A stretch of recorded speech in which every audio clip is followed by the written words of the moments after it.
Councillors, we now move to paper 5, the Revenue Budget 2020-21, the update report number 3.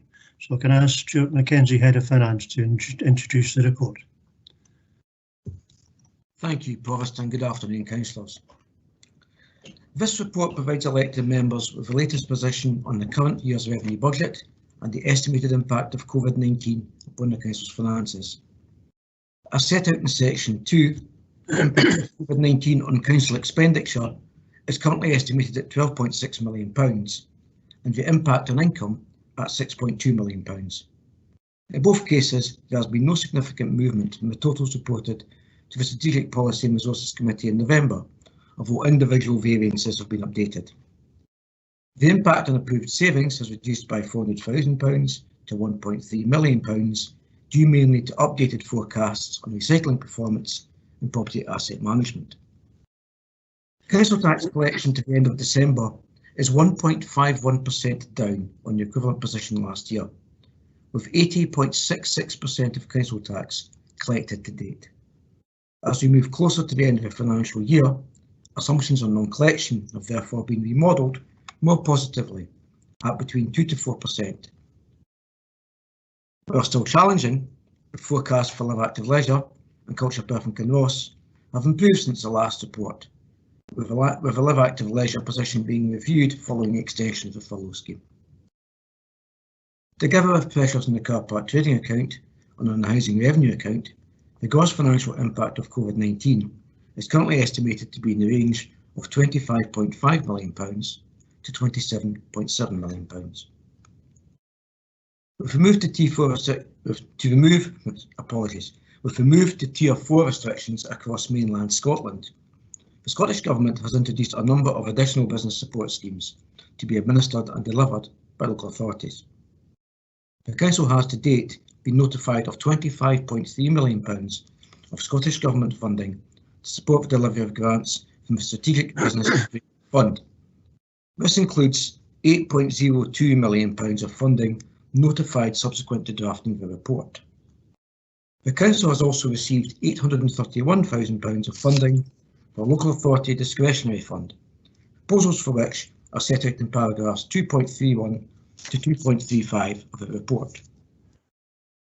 Section 3 of the report sets out measures to help address the financial pressures in the current year. To date, the Council has been advised of additional Scottish Government funding of just under £16.5 million to support the response to COVID-19. This is an increase of approximately £1.2 million from the November report, with additional funding being provided for tackling financial insecurity and social care. Following an update of the revenue monitoring position, a net in-year underspend of approximately £6 million has been identified, which can be applied to offset the financial impact of COVID-19. After including the Council's assumed contribution towards costs arising from severe weather in August, the projected net underspend has increased by £243,000 since the November report, primarily in relation to staff and property costs. It is, however, worth noting that the monitoring position includes several non-recurring savings arising from restrictions on service delivery imposed by COVID.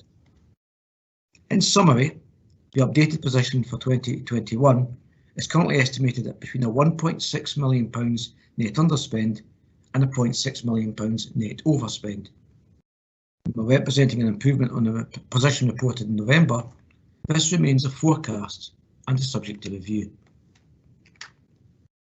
The financial uncertainty caused by the pandemic, both in terms of future demand upon council services and pressures on council income, is expected to continue into 2021-22 and potentially beyond. In the Local Government Financial Overview report published yesterday, the Accounts Commission noted an initial estimate of the cost of COVID-19 to councils in 2020-21 of £767 million. This figure is based upon data collected in July and excludes education costs. Loss of income accounts for over half of this forecast. Given this uncertainty, it is proposed to establish an earmarked reserve for COVID-19, with any eventual underspend in the current year being transferred into the reserve to support the delivery of essential services in future years. The Council is still awaiting formal confirmation of Scottish Government funding in respect of education recovery and the loss of income scheme. In January, the Scottish Government announced a further £45 million, which is still to be distributed for the purchase of digital services and to support remote learning. To conclude, Section 6 of the report requests approval for adjustments to the 2021 management budget to reflect the in-year receipt of grants, the refund of non-domestic rates, and the transfer to earmarked reserves of unapplied funds. And if I may, Provost, just a little bit of breaking news. In the morning we discussed the at length the decision making and communication arrangements, and as part of that discussion we talked about the budget timetable. I just had confirmation from COSLA this morning that we'd anticipated receiving the local government finance circular tomorrow as part of the process of setting the Scottish budget before Parliament. We're not going to receive the finance circular tomorrow. We're going to receive some information via spreadsheets. We had hoped to provide an update to elected members on Monday. That will very much be dependent on the information we receive tomorrow. Thank you. Happy to take questions, Provost. Thank you, Stuart, for that very comprehensive report. It'll be interesting to hear what COSLA has to say. I see we have two questions at the moment. Councillor Wilson is the first. Thank you, Provost, and thanks very much indeed for the presentation, the report and the update. I'm on page 19 of our papers at paragraph 228 and going over to 231, Provost, and then a reference to further Scottish funding at 5.2 on page 25. Business support grants. I think every elected member's got an issue with trying to help businesses that are falling through the cracks and not qualifying for business support grants. Have we any update on any relaxation of some of the rules that are decided centrally on this, particularly in 231 about the local authority discretionary fund? It may be that David Littlejohn will be able to answer some of this as well as yourself, Stuart. Thank you. Thank you for your question, Councillor Wilson. I don't know if David's available. If he's on the call. He's not, Stuart, but I can answer it. Thank you. Thanks, Fraser. There's been no relaxation on the current grant schemes that are in place. However, with regards to the discretionary grant, which will be part of this meeting, we're asking for as a delegated authority to go to the head of service, David Littlejohn, so that we can try and plug the gaps for those companies that haven't received any support or any grant support within Perth and Kinross, which are fairly considerable. Thank you. That's very reassuring. Both of you. Thanks, Fraser. Thank you. Thank you, Councillor Wilson. Councillor McCall, you have two questions. Yes, thank you, Provost. In fact, one of them follows on very closely behind that, so maybe if Fraser could help me out with this too. The local authority discretionary fund was announced back on the 18th of December, and here we are on the 27th of January, sorry, to read it properly, 27th of January, discussing it now, and I'm glad that we're coming forward with the proposals, especially based on home-based B&Bs, cleaners, etc. But I would like a little bit more information of when did the Council receive the guidelines regarding this fund, and how quickly do we anticipate it getting funding out after the, and hopefully if there's an agreement on this today. It's question one. Thanks for the question, Councillor McCall. I can answer most of it. I'll need to rely on Stuart to see when we actually received the funding. Assuming the paper is passed today, then we need 2 to 3 days to set up the back system, so we should be open for applications early part of next week, Monday or Tuesday, hopefully. Regarding the time lapse from the grant criteria being issued to us and the funds being issued to us, I sit each evening on a COSLA Slade group meeting, and it was agreed throughout that group and throughout most of the local authorities in Scotland that what we had to do was we had to get the criteria, guidance of all the other schemes that were coming on board to see who was covered with them. What we didn't want to do was release the discretionary grant too soon and then find out some of those who applied and then were given the grant were covered by later schemes, some of which we're still waiting on guidance and criteria for, and then that may disqualify them from applying for the schemes specific to their sectors because they had received the discretionary grant. So although we do have most of the other grant scheme criteria and guidance at the moment, we are still waiting 2 or 3. However, we took the decision that we couldn't delay we can't continually delay the discretionary grant until such times as would get clarity in all the other schemes. Stuart, I don't know if you can answer, or can you answer when we got the funding? Thanks, Fraser. In terms of the actual receipt of funding, Councillor McCall, I'll have to check, but for a lot of us funding, it will be affected for a redetermination of our revenue support grant towards the end of the financial year. So we may not actually have the funding at present, but we've confirmation that our funding is going to come through. And just to answer your second question, as soon as councillors have an opportunity to take a view on the proposal, then the scheme will be advertised and we'll start hopefully receiving applications fairly shortly and make payments as quickly as we can thereafter. Thank you very much, and Provost, if you'll indulge me, because the second question kind of leads on from that, if that's okay. So that's good to hear, and I'm sure we're in a position where lots of councillors will have many people who will be waiting for information to put forward for applications from this fund. But also when we move on in the report, we come to comments 5.5, 5.6 and 5.7 that are all stating that we are waiting information, that we don't have the agreement and we don't have the information, and we'll be updated as a council when the information becomes available. So it kind of follows on from Councillor Wilson. Do we have any indication of when we're actually going to get this information from the Scottish Government, and what is it holding up if we don't have this information in an expedite fashion? Sorry, Councillor McCall, is that specific to the discretionary fund, the question, or is it about grants generally? It's just in grants generally, if that's okay, Fraser. I mean, I'm looking at the comments. This is one of the reports I've only read where officers are telling us again and again and again that we don't have the information. So these other funds coming forward, loss of income scheme, etc. How long do we have? Do we have any indication of when we'll get the information in from the Scottish Government? And what is being held up in the short term where we're waiting for this? I think the short answer to that is, or the basic answer to that is that I can't give a date when we're going to get the information from the Scottish Government. As I said, I'm meeting with the group every evening, and we update an issues log on a daily basis, and that issues log goes back to Scottish Government with various questions. That question, the question that you've posed about when we're going to get clarity and guidance on all the schemes, has been asked on almost on a daily basis, and the information is being sort of drip fed back to us, if you like.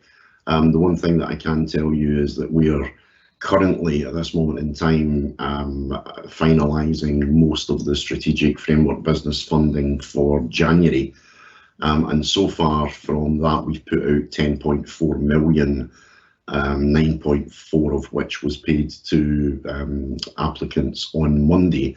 And in total, the grant schemes that we've put out, that we've managed and administered since last April, totals 48.5 million that's went out to over 4,000 businesses within Perth and Kinross.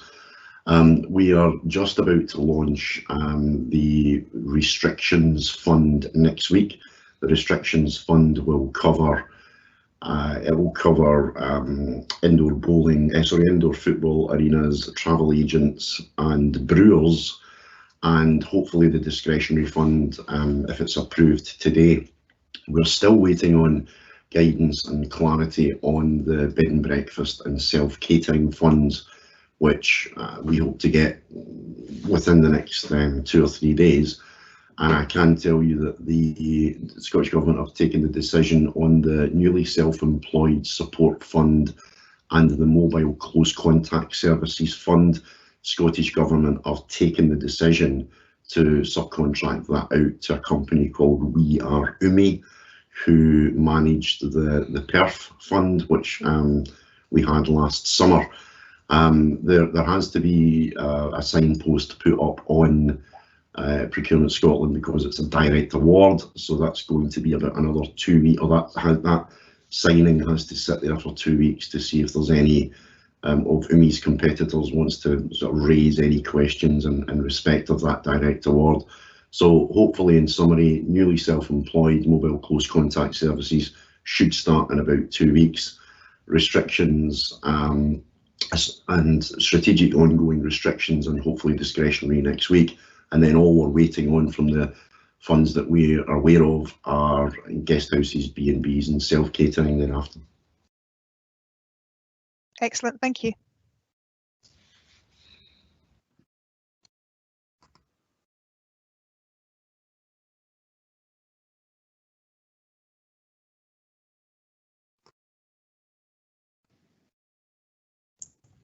Apologies, I hadn't unmuted. Councillor Stewart, please. Thank you, Provost. Two questions, I think. The first one relates to sections 3.6 and 3.8 of the report. The projected overspend from the August 2020 flooding severe weather event is £743,000. I was just wondering what the actual spend so far is.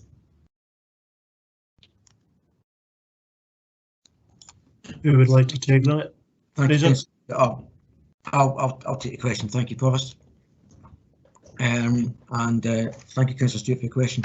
So the £743,000 is a consequence of the condition of the Bellwyn scheme. So the Scottish Government, I think it's the Cabinet Secretary for Finance, makes a request of UK Government to activate the Bellwyn scheme and makes that known to local authorities. And we have submitted an initial claim under the Bellwyn scheme. So each local authority is given a threshold. The closest analogy I would give you would be like an insurance excess where effectively we will only fund expenditure beyond that level. So the 743 is our threshold, and we can only claim beyond that. I think the initial estimate is around about the £1.3 million figure in total, but we're still collating data on that. So that's not a final figure yet. No, I understand how it's structured. I was just wondering what the actual spend so far is. I think it's in the order of 1.3, but my colleagues, Mr. Walker, might be able to clarify that. Okay. Thanks for the question. So the actual spend to the end of December is just under £500,000. And as Mr. Mackenzie says, the projection through to the end of the financial year is £1.3 million. Thank you. And my second question is, in section 5.5 of the report, we've been talking about the loss of income scheme for some months now, and I note what Councillor McCall says about still awaiting the details of this. Am I correct in assuming that if anything approaching that circa £1.5 million loss of income figure were to be forthcoming to Perth Kinross Council, then that would completely wipe out the worst case potential gap of £0.3 million as detailed in section 3.10 of the report? Thank you, Councillor Stewart. I think the arithmetic would suggest that, but my caveat to that would be we're working on forecasts. So, as I said in my introductory comments, you know, from the last couple of reports, we've been reporting an improving position, but these are still estimates. However, the £1.5 million would certainly be welcome if that transpires to be the figure. Thanks. And just a quick follow-up. So we work on the projected expenditure we include in that bottom line figure, but projected further or forecast further income we're not including in that bottom line figure in 3.10. So specifically in respect of the loss of income scheme, we're not reflecting any of our estimate of a potential recovery from £90 million being made available nationally. So we've got the loss of income on one side of the equation. What we haven't factored in, because we don't have confirmation of the number, is any recovery through the loss of income scheme, and we await confirmation from the Scottish Government of the distribution of those monies. Okay, I think that's what I was asking. Thank you. Okay, thank you. I see Fraser Crofts wanting to come in. No. It's okay, Provost. It was just regarding the flooding response, but that's been answered already. Thank you. Okay, thank you. The next one is Councillor Bailey, please. Thank you, Provost. My question is about section 3.6 and the table that goes over the fold onto page 23. It mentions there a £743,000 projected spend on the August severe weather event. My question is, what are the main items behind that, and what's the background to us not yet knowing the full cost of that event, which we should bear in mind happened almost 6 months ago now? Just looking for a bit more background and a bit more specifics. Thank you. Provost, if I could perhaps answer the first part of Councillor Bailey's question, and then perhaps my colleague Fraser Crofts could perhaps provide a little bit more background in terms of the spend. So just to reiterate and to build on an answer I gave earlier, the council has made a claim under the Belwyn scheme, and the way the Belwyn scheme operates is each local authority is expected to make a contribution towards costs before we can begin to recover money from the Scottish Government through the Belwyn scheme. So the 743 is our contribution towards the eventual costs. And Fraser can perhaps provide a more broad response in terms of what the expenditure actually is. Thank you, Stuart.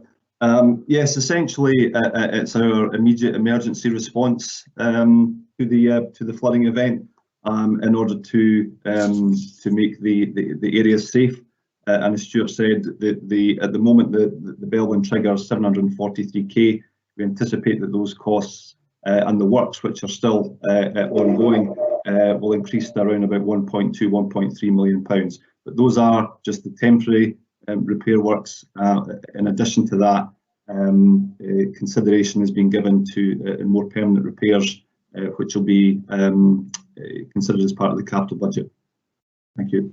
And sorry, just a further clarifying question, if I may. When you say repairs, Fraser, is that to both council property as well as culverts and drains and things like that? Is two high streets repairs, chamber repairs and downstairs repairs included in this?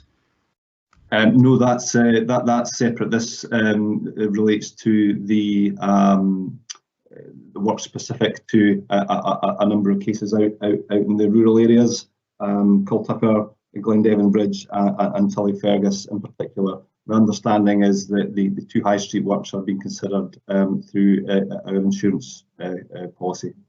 Okay, thank you. Okay, thank you for that. Councillor Williamson. Councillor Williamson.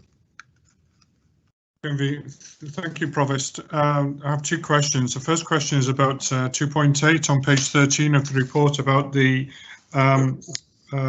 reduction in recycling performance and asset management, but I don't see any breakdown on the figures in that. Am I to assume that we haven't reached or we're performing badly on our recycling at the moment?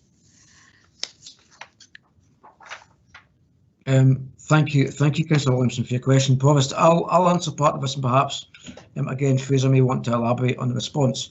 Previously, what we included, Councillor Williamson, was an expenditure pressure reflecting that we weren't making a saving. Actually, the performance has improved, so we don't have that expenditure pressure in the figures, which is why you're not seeing any reference to pressures under that heading. If you were to have a look at the SP&R report, which went to that committee on the 25th of November, you'd see figures under there for pressure. Those figures have been removed because the performance is improving. But I don't know if Fraser would want to comment further. Thank you, Stuart. Yes, my understanding is that the recycling performance relates to a specific saving we had against our recycling centres, and that's something that we've not been able to progress as a result of the pandemic. And in terms of asset management, again, we've not been able to progress with consideration of further asset rationalisation again as a result of the ongoing pandemic. Okay, thank you, Fraser. Provost, can I come back in with my second question? Yes, certainly. My second question is about the discretionary fund, and I was hopefully Fraser will be able to address this, but I'm a bit concerned about some of the people you've outlined: kennels, catteries, tour guides and removals, etc. But I was just wondering how much scope that we had within the discretionary fund to incorporate other businesses that had been directly affected by the COVID virus. Aye, thanks for the question, Councillor Williamson. I mean, we, providing the papers approved today, you know, we've got fairly free will in terms of who want to give the grant, or you know, who can apply for the grant and who we can give the grant to. The discretionary grant has been designed to take in sort of local anomalies within the 32 local authorities into consideration. So that's not a prescriptive list. It's just an outline of the types of business. One of the criteria that Scottish Government have said is that anyone who's had other COVID financial support since October are not eligible to apply, but there's very, very few that actually fall into that category that we believe could benefit from that fund. Okay, you happy with that, Councillor? Thank you, Fraser. Could I Fraser, at some point, and we'll discuss it further. Thank you. So, sorry, Mike, you're breaking up. I couldn't hear that. Sorry. Yeah, the variations of Helen Persh's internet connection. I was saying, could I catch with you offline and have a further conversation? But thank you for your response. Of course, thank you. And we move on. It's Councillor Forbes. Councillor Forbes, I note you've got 3 or 4 questions, and I have another 9, 10 people who would like to speak. Could you reduce that to 2, please, if that was possible? Could we split the difference at 3 if I make them very quick, Provost? If you make them very quick, okay, because it's I promise I will. Meeting this one. I'll get straight on to it then. First page, section 1.1 and 1.2. The original spread of the cost of COVID was between 26 and 30 million, so roughly 4 million. The likely expenditure has now come down dramatically, but the spread is still the same, and I can't understand why we're still at such a big spread on such a relatively small amount.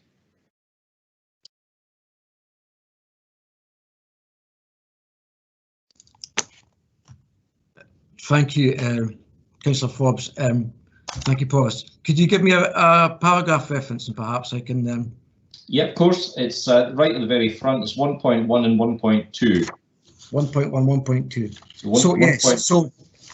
So what we have is a range, and a couple of things were determinants of that range, but mostly it was about the difference in assumptions in council tax collection, Councillor Forbes. And what we've done is refine the assumptions in council tax collection. But if you think about the difference between not collecting 2% and so if you look at the difference in our worst case and where we are just now in terms of previous reports for council tax collection, that shifted the numbers by £1.9 million. So it doesn't take much of a movement in council tax collection assumptions to shift the figures quite significantly. That's why we have a range. We've always shown a range because there's a range of potential outcomes in terms of some of these costs, and one of those costs is actually a reduction in our capacity to collect, and a reduction in our council tax collection performance. Okay, thank you, Stuart. I think that's clear. My next 2 questions are on paragraph 2.32, and this may not be a question for you actually. It's regarding the point that tradesmen might be getting some help here, which is great, but I've struggled to get a joiner and a plumber the last couple of weeks because they're all incredibly busy. I'm wondering what the rationale behind that was. Perhaps Fraser can address that, Provost.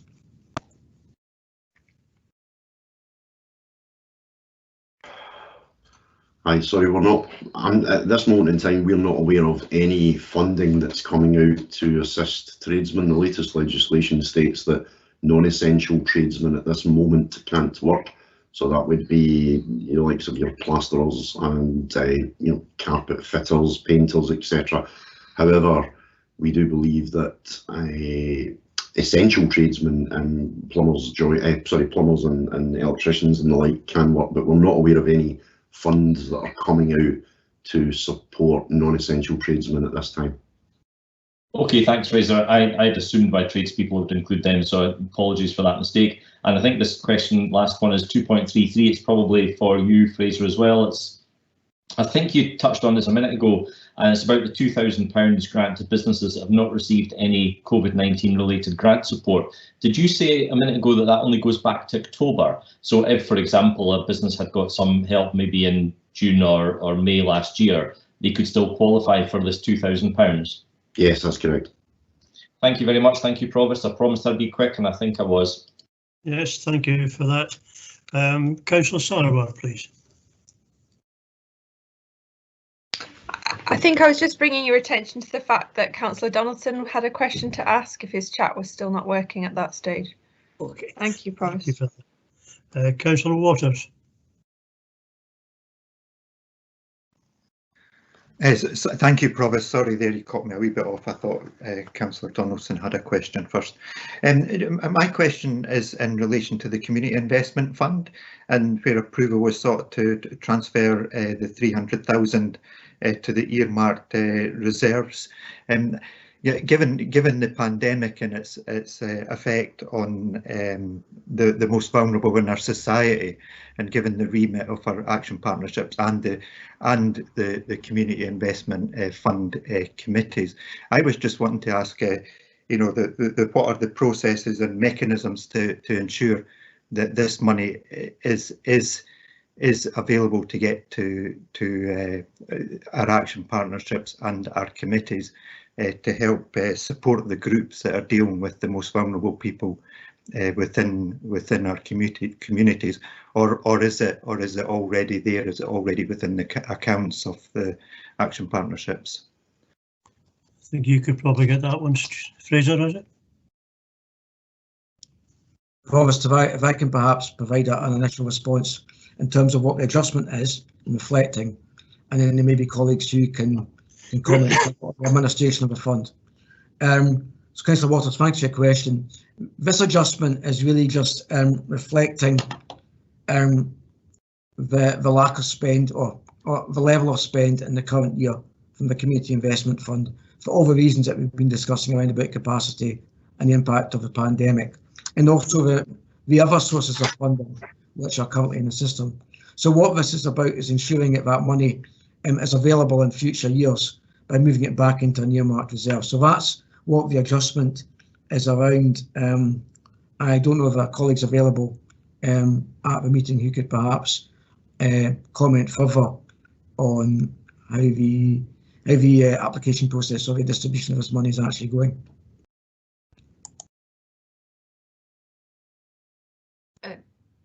Provost, we take a regular report to Housing and Communities Committee in terms of Community Investment Fund. I'm just currently looking for what the last report on that said, and I will post that in the chat. Okay, thank you. Thank you. Okay, thank you for that. Councillor Braun, please. Thank you, Provost. I've got two questions, as I said there. The first in two parts and relates to council tax. And my question would be, can we, those people who are in arrears, can we spread the clearance of those arrears over a maximum time to ease the burden on them? And the second part is, as we're about to issue a new council taxes, I've noticed that those people who pay by direct debit get 12 months to pay, but those who seem to pay manually only get 10 months to pay. And I just wonder, is it time that we balance that back out so that everybody has a spread of 12 months to pay their council tax? That's my first question. Okay, Stuart. Okay, apologies. So in terms of offering flexibility of payment terms, absolutely, Councillor Braun. My colleagues in local taxes will seek to engage with customers on an individual basis, to accommodate as best we can within the regulations, bearing in mind that we have a statutory responsibility to levy the tax and recover the tax. In terms of those taxpayers who pay by direct debit, and that's a large proportion of our tax base, as I said in an earlier response. The majority of those taxpayers were previously paying over the 10 months period, the normal 10 period billing.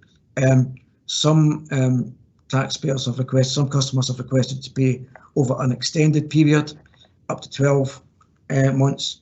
In terms of billing, we would continue to bill on the presumption that taxpayers will pay over 10 months, but if they're looking for more flexibility, we would seek to accommodate them.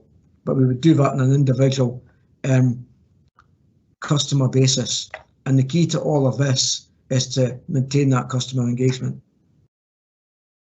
Thank you, Stuart, for that. If I may, the second question, the Provost, is back to point 231 on the discretionary grant. A number of small businesses have asked me in Blairgowrie. They are businesses which are classed as essential. They're open and running, but they, of course, are still paying out leases, staff costs, all the general running costs, but their footfall is reduced considerably, and they feel that there is no funding support for them. And I don't think anybody or any of them would expect to be in the same level as £2,000, but they feel they seem to have fallen through the gap.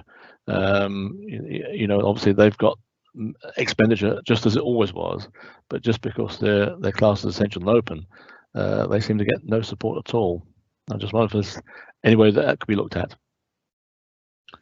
I have to state an interest here because obviously I run a small shop myself, but I, touch wood, am not in that situation, so because of our circumstance, but that is what I've been asked about. I'm happy to take that, Councillor.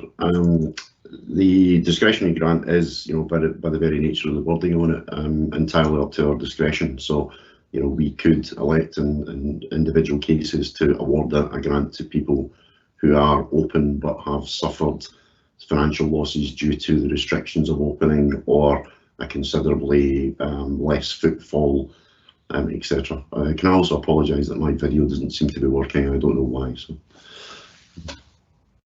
Thank you very much for that. Thank you, Provost. Okay, thank you. Next is to Councillor McEwen, but before Councillor McEwen comes over to speak, I have another 5 on the list, and I don't intend to take any more questions after Councillor Pover, which is the last one. So Councillor McEwen, please. Thank you, Provost. I'll just that gave me time to have a quick look at Barbara's post there on the chat as well. My question actually follows on from Councillor Waters' question about 0.68 and 0.610 in the papers, where we have cultural activities and the Community Investment Fund, where combined £550,000 is going to be put on ice. And from the answer that Councillor Waters got, that money is not going to be available for anybody to use until after COVID is over, because it's getting put aside and kept away. Earlier in our meeting, the financial situation was described as one we have never seen before. So I find it quite baffling that we have such a large sum of money basically getting put on ice and not available to be used for COVID or for essential services. Is that the right? My question is that my right take on this? That this money is not available until after COVID is finished?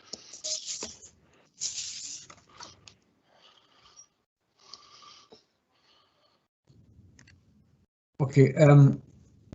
Thank you, Provost, and thank you, Councillor McEwen. I'll hopefully be able to maybe address some of your concerns. I'll take each of these in turn. So, in terms of the funding for cultural activities, the Council had previously approved the current budget of £500,000. Because of the impact of the pandemic, it's not been possible to apply that funding in the way that we previously hoped. So, what's been proposed is simply to carry it forward into reserves, into an earmarked reserve, and draw it down as necessary. So it can be drawn down at any point.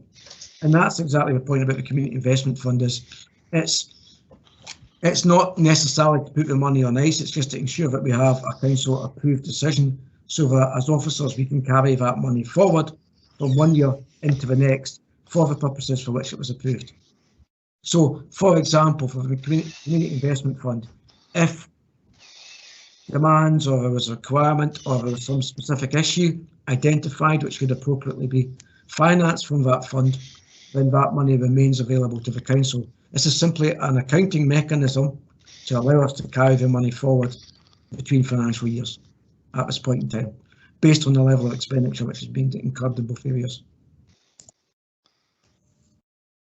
Does that answer your question?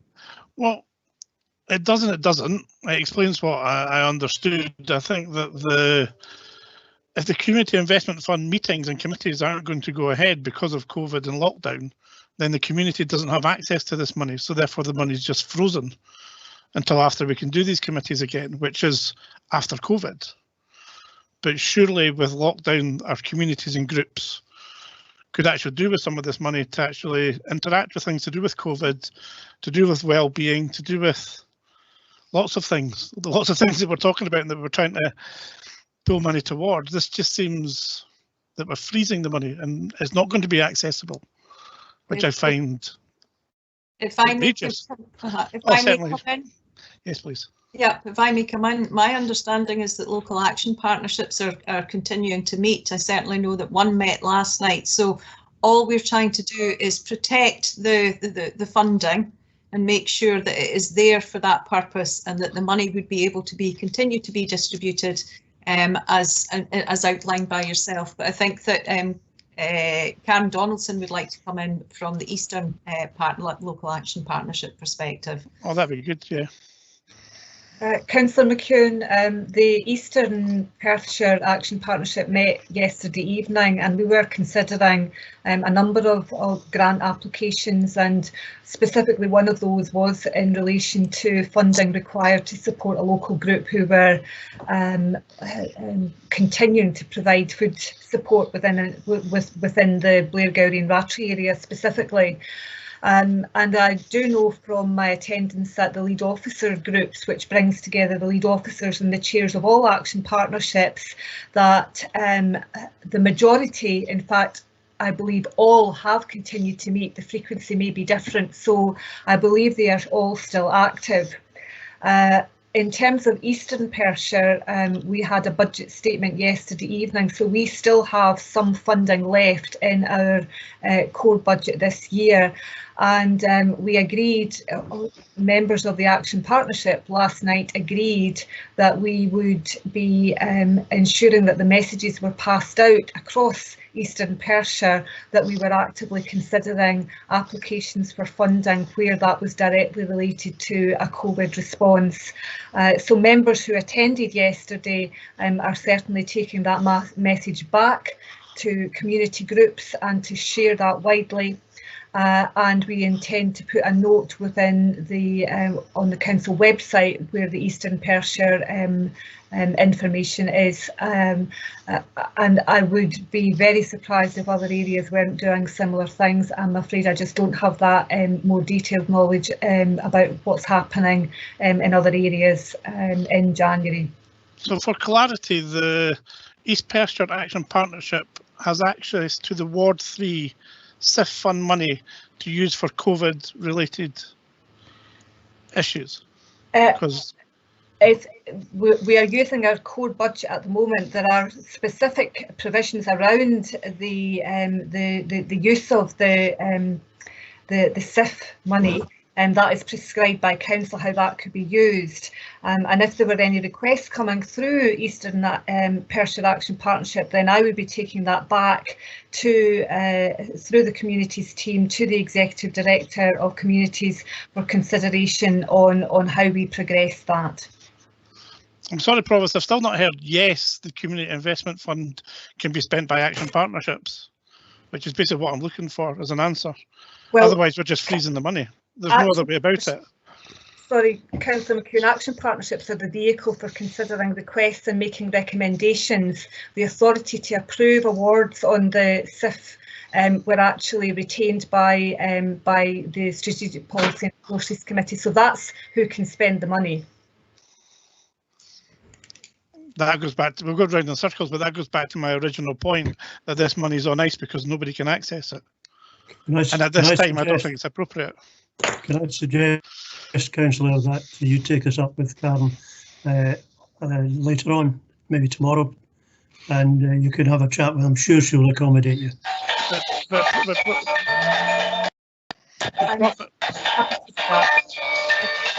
sorry, I don't know whose phone that is. It's not mine. Provost, I'm sorry, Provost, but we're going to actually agree an action on this paper, which will make that money be frozen. So there's actually, it's not just this is information for and a recommendation or information for noting. You know, we're going to freeze this money away, and it's not going to be available for people to access. Councillor McEwen, what we're saying is that we're just protecting the money, we're not freezing it, and it will be available for access. But the process of accessing it is a SIF committee that won't meet. The action partnerships have never accessed the Ward 3 SIF money. Right, I'm going to, you know, sort of, I don't know the full detail of that, you know, sort of, I think David Stoke and Lee Haxton are the best people, and we'll get them to contact you immediately after the meeting. That'd be perfect, thank you. Okay, thank you for that, Provost. Robert. Thank you. Okay, thank you. Now we're getting near the end of it. Councillor Barrett and then Councillor Donaldson. Councillor Barrett. Thank you, Provost. Just following on from the previous remarks, I think it would be really helpful if the Director of Housing and Communities could clarify to all action partnerships what resources they would have available to them at the moment, rather than being carried into next year. Certainly the Perth Action Partnership met last week, and we weren't aware that we had any resource that community groups could apply for at the present time. So I think if we knew what we had available to us, that would be really helpful. I wanted to go back to a question regarding the Bellwyn scheme and our claim. It was really heartening to hear that our initial claim has been submitted. But our final fully audited claim needs to be submitted within 8 months of the date of the incidents, and I wanted to ask if we were on track to submit the fully audited claim by then, or if we'd requested any sort of extension from the Scottish Government.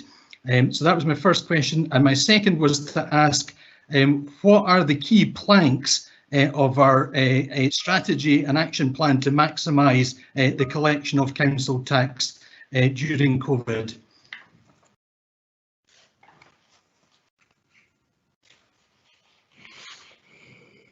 Who's going to take that? Thank you, Provost, and thank you, Councillor Barrett, for your question. I'll start with an initial response in Bellwyn, but I know my colleague Scott Walker has been dealing directly with Scottish Government colleagues on this. So yes, we have sought an extension to the process, and I suspect we're not alone in that amongst local authorities. And we've been in dialogue, and the most recent dialogue was this week on that. I don't know if Scott, you want to add any further comment? Yeah, thanks, Stuart. So we've submitted a provisional. We're keeping the Scottish Government up to date in terms of where we are in progress. They've asked for monthly updates, and they've asked for a final claim by the middle of March, so that they can make the necessary checks. We also need to get it audited because it's a full claim, and that'll be part of it. But we're certainly liaising with the Scottish Government regularly to make sure that we can maximise the amount of money we get out of the Bellwyn scheme. Okay, happy with that, Councillor Barrett? Thank you very much, Provost. Very much so in terms of the Bellwyn scheme, and if we get a comment regarding maximising council tax collection, that would be helpful. Okay. Provost, I'm quite happy to answer that question. Thank you. Councillor Barrett, through all our engagement with those who pay council tax, we encourage anybody who is experiencing difficulty in paying to get in touch so that we can make specific payment arrangements that reflect individual circumstances.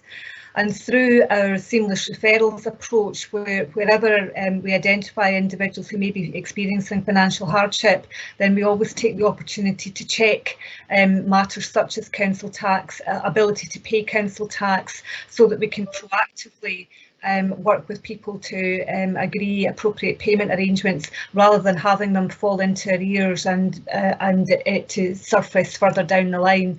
So there is very proactive engagement with people to try and find ways to enable people to pay, and we encourage that contact at the earliest opportunity and through whatever channels we're actually engaging with individuals who may be experiencing financial challenges.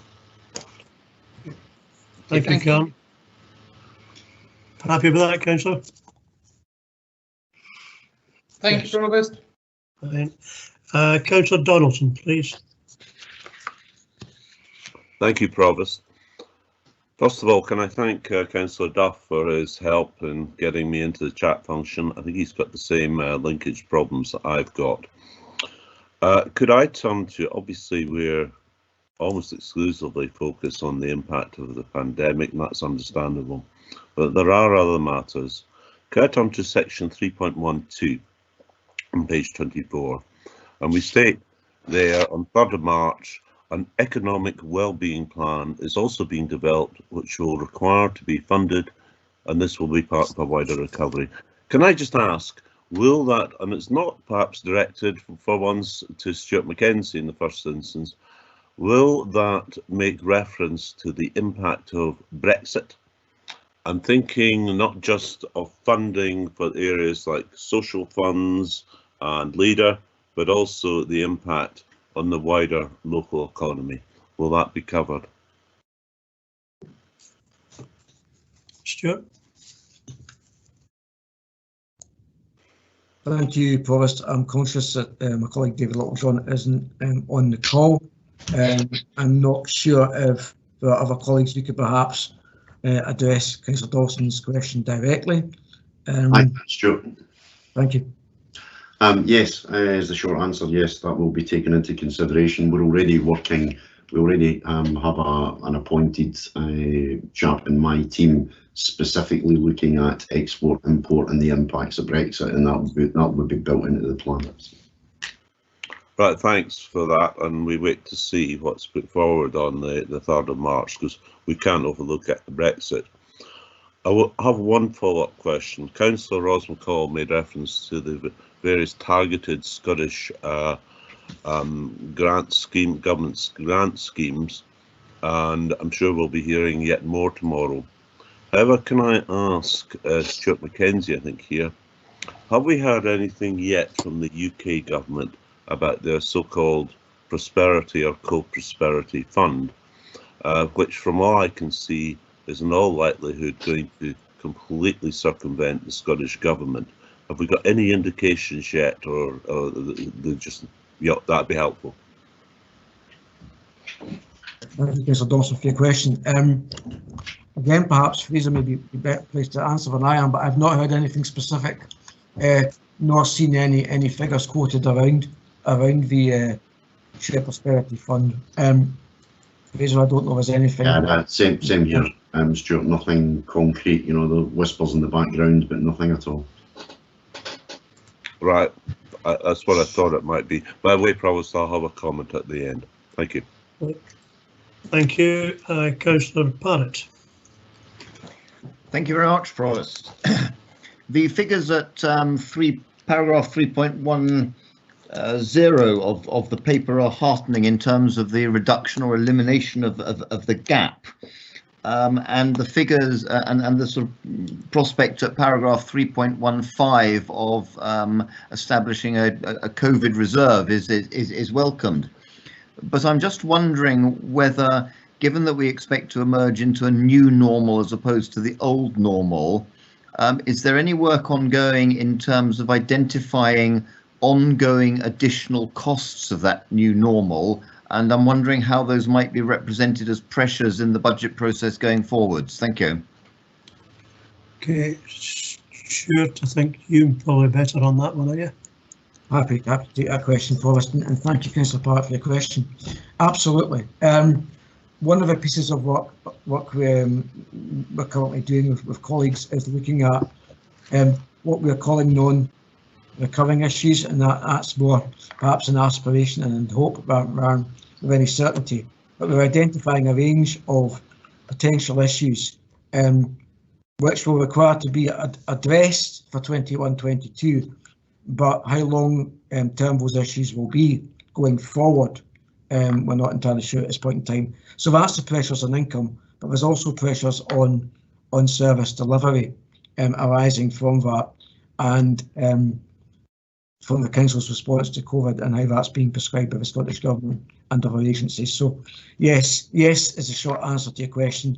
We're trying to get the best handle we can at this point in time and factor those into the consideration of the revenue budget. And if I may, to specifically identify those as consequences of COVID. Yes, we can. Thank you.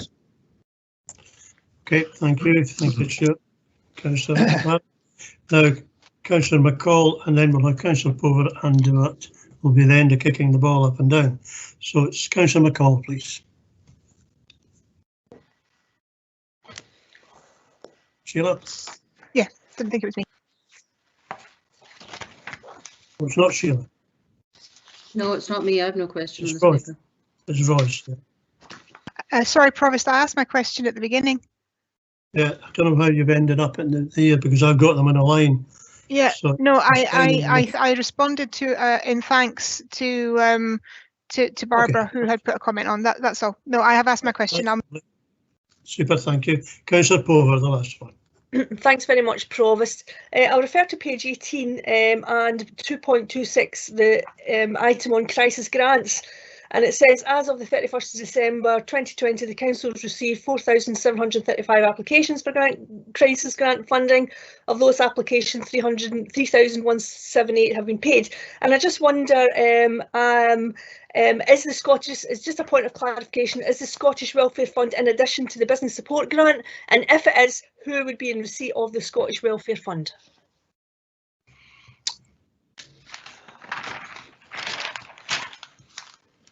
I'm happy to come in there, Provost. I can answer part of the question.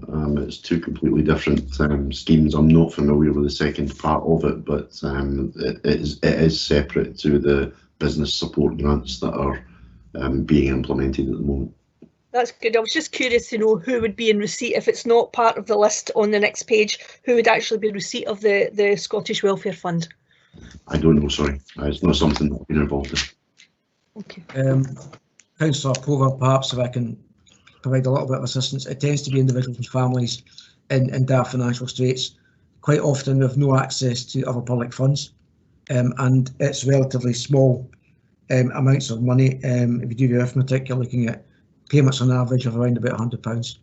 That's what I wondered, Stuart. Actually, I wondered if it was family funding. That was my question. I wondered if families in crisis were getting funded. So that's what I was trying to establish, as opposed to business support grant, which was a different thing. So, but I'm reassured to know that families were supported through the pandemic. So that's actually really good news for me.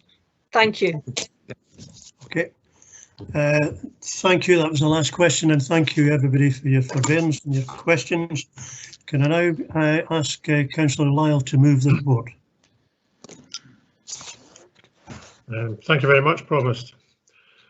Councillors, at the end of November last year, we were advised that the potential net impact of COVID-19 on the Council's finances in the current financial year was between 300,000 and 4.7 million. As the financial year has progressed, we have been able to refine and update our projections, pardon me, and I'm pleased to note today that there has been a further improvement in the projected position. As has been the case in previous updates, we have presented with a range of scenarios. The most up-to-date projection now ranges from an underspend of 1.6 million to an overspend of 600,000. This is an improvement on previous updates, and I want to place on record my thanks to the Executive Officer team for their leadership during this COVID-19 pandemic. Earlier in the meeting, the Head of Finance provided the committee with a detailed commentary on the contents of the report, and I would like to add a couple of additional comments. I note the comment in section 5 regarding additional income in relation to education recovery and the loss of income scheme. This income may potentially further improve the current year position. However, COVID-19 is not just going to disappear at the end of March, just because it's the end of our financial year. we are going to have to face the financial fallout of COVID-19 for some years to come. That is why we are establishing an earmarked reserve to support our response to COVID-19 and initially seeking approval for any final underspend spent during the current year to be allocated to it. This is a further example of prudent financial management that we are recognised for and will allow us to protect our frontline deliveries of services as we get more understanding of the full impact of COVID-19 in the Council. Officers continue to develop our recovery and renewal plans alongside the Perth and Kinross offer, and I look forward to receiving further updates throughout the course of this year. Happy to move the paper, Provost. Thank you, Councillor Lyle. Councillor Duff, would you like to second the report? Thank you, Provost. Members will, I am sure, welcome the latest improved projections for the impact of the coronavirus pandemic on our finances. This report provides hope that we may yet end this extremely demanding financial year with a balanced budget, and would like to echo Councillor Lyle's comments about the prudent financial management which our colleagues in the Finance Department continually demonstrate. I welcome the forthcoming support grants which will be coming to help our residents and businesses following the allocation of further Barnett consequentials from the UK Government to the Scottish Government, and keenly await the guidance arriving from the Scottish Government covering these. Can I thank Mr Mackenzie for his very detailed report and commentary, Provost, and I'm now pleased to second the report. Thank you. Thank you, Councillor Duff. Members, I see we have one comment at the moment. If you'd like to, if anybody wants to put a C down, it's Councillor Barnacle, please. Yes, thanks, Provost. Just very briefly, just echoing Councillor Duff in seconding the report. It's paragraph 3.3. I just wanted to point out of the £7 million to support the Council's wider response to COVID-19, 5.622 million is a result of Barnett consequentials, and I think that illustrates the importance to Scotland of that contribution from the UK Government passed on through the formula. I just wanted to highlight that. I think it's important to note. Thank you, Councillor Barnacle. Councillor Rose McCall. Thank you, Provost. A quick comment. I don't think it'll be any surprise that I wholeheartedly agree with the comments made by Councillor Barnacle, and thank you very much for highlighting that. First, I really wanted to, as a position I have within the administration as a business ambassador, and I've worked very strongly with the officers in the Invest in Perth team and with many of the planning and development officers who look at business and business development for the council. And I have to state on record that their work over the past while, along with all officers, but certainly I'm going to highlight this team, has been phenomenal. The business community that have got in touch with me have been absolutely thrilled and very appreciative of the continual information that has come from the council and come from this team. So I want to go on record for stating that I deeply thank them, and I know that many businesses within the area thank them for the work that they've done. It's a horrible situation that many businesses find themselves in. It's appalling, actually. There are businesses that are literally just running out of cash. And the difficulty with that is it's cash that has actually already been set aside. It's there in its petty bureaucracy that's holding it back. Some businesses I know of have had to close their doors.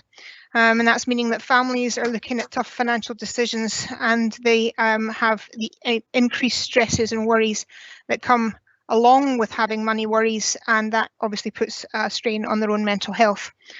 So it has become apparent today and through this report that despite the best efforts of the hard-working officers, they really are working in very difficult circumstances, and they are feeling a stream of inquiries with one hand tied behind their back.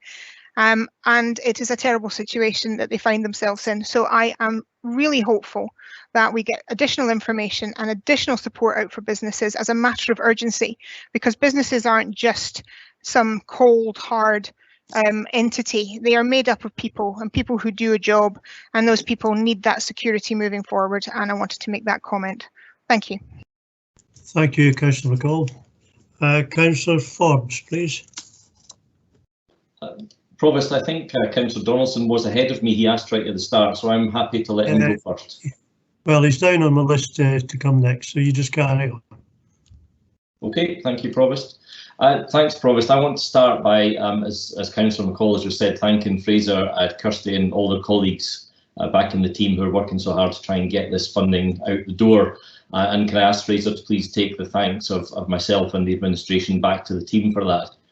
Provost, 2 weeks ago I had a constituent on the phone in tears. Her business had run out of cash, she had nowhere to turn, she'd been declined every avenue of funds and she was at her wit's end. And last week she closed her business.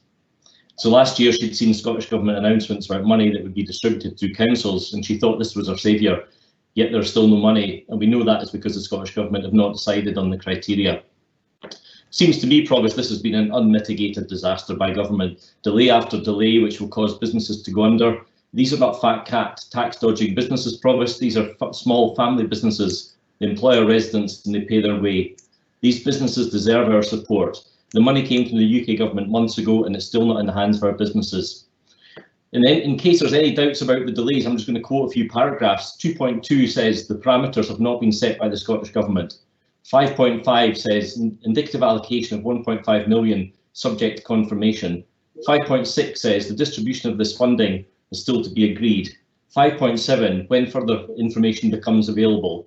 And it goes on, delay after delay after delay. A week or so back at Lifelong Learning, Councillor Redbeck said something that I agree with, and I suspect that might worry him as much as it worries me. And what he said was this. He said, this is not the fault of John Swinney or Nicola Sturgeon. This is the fault of a global pandemic. And of course, he's absolutely right. Even I couldn't blame coronavirus on Nicola Sturgeon, but I do blame her and her government for this. They've built a tide of expectation amongst our business community for positive press lines and they failed to deliver on it. We all know that political parties like to announce good news, and goodness me, the SNP needs some of that right now. But to lead businesses up the path to financial support and for it to be a dead end is unforgivable. Businesses are going under, families are losing their income, livelihoods are being lost and our economy is falling apart. The most galling thing that in the middle of all of this, the one thing the Nationalists do is announce yet another 11-point plan for a referendum. Provost, it disgusts me. Okay, thank you, Councillor Forbes. Councillor Donaldson.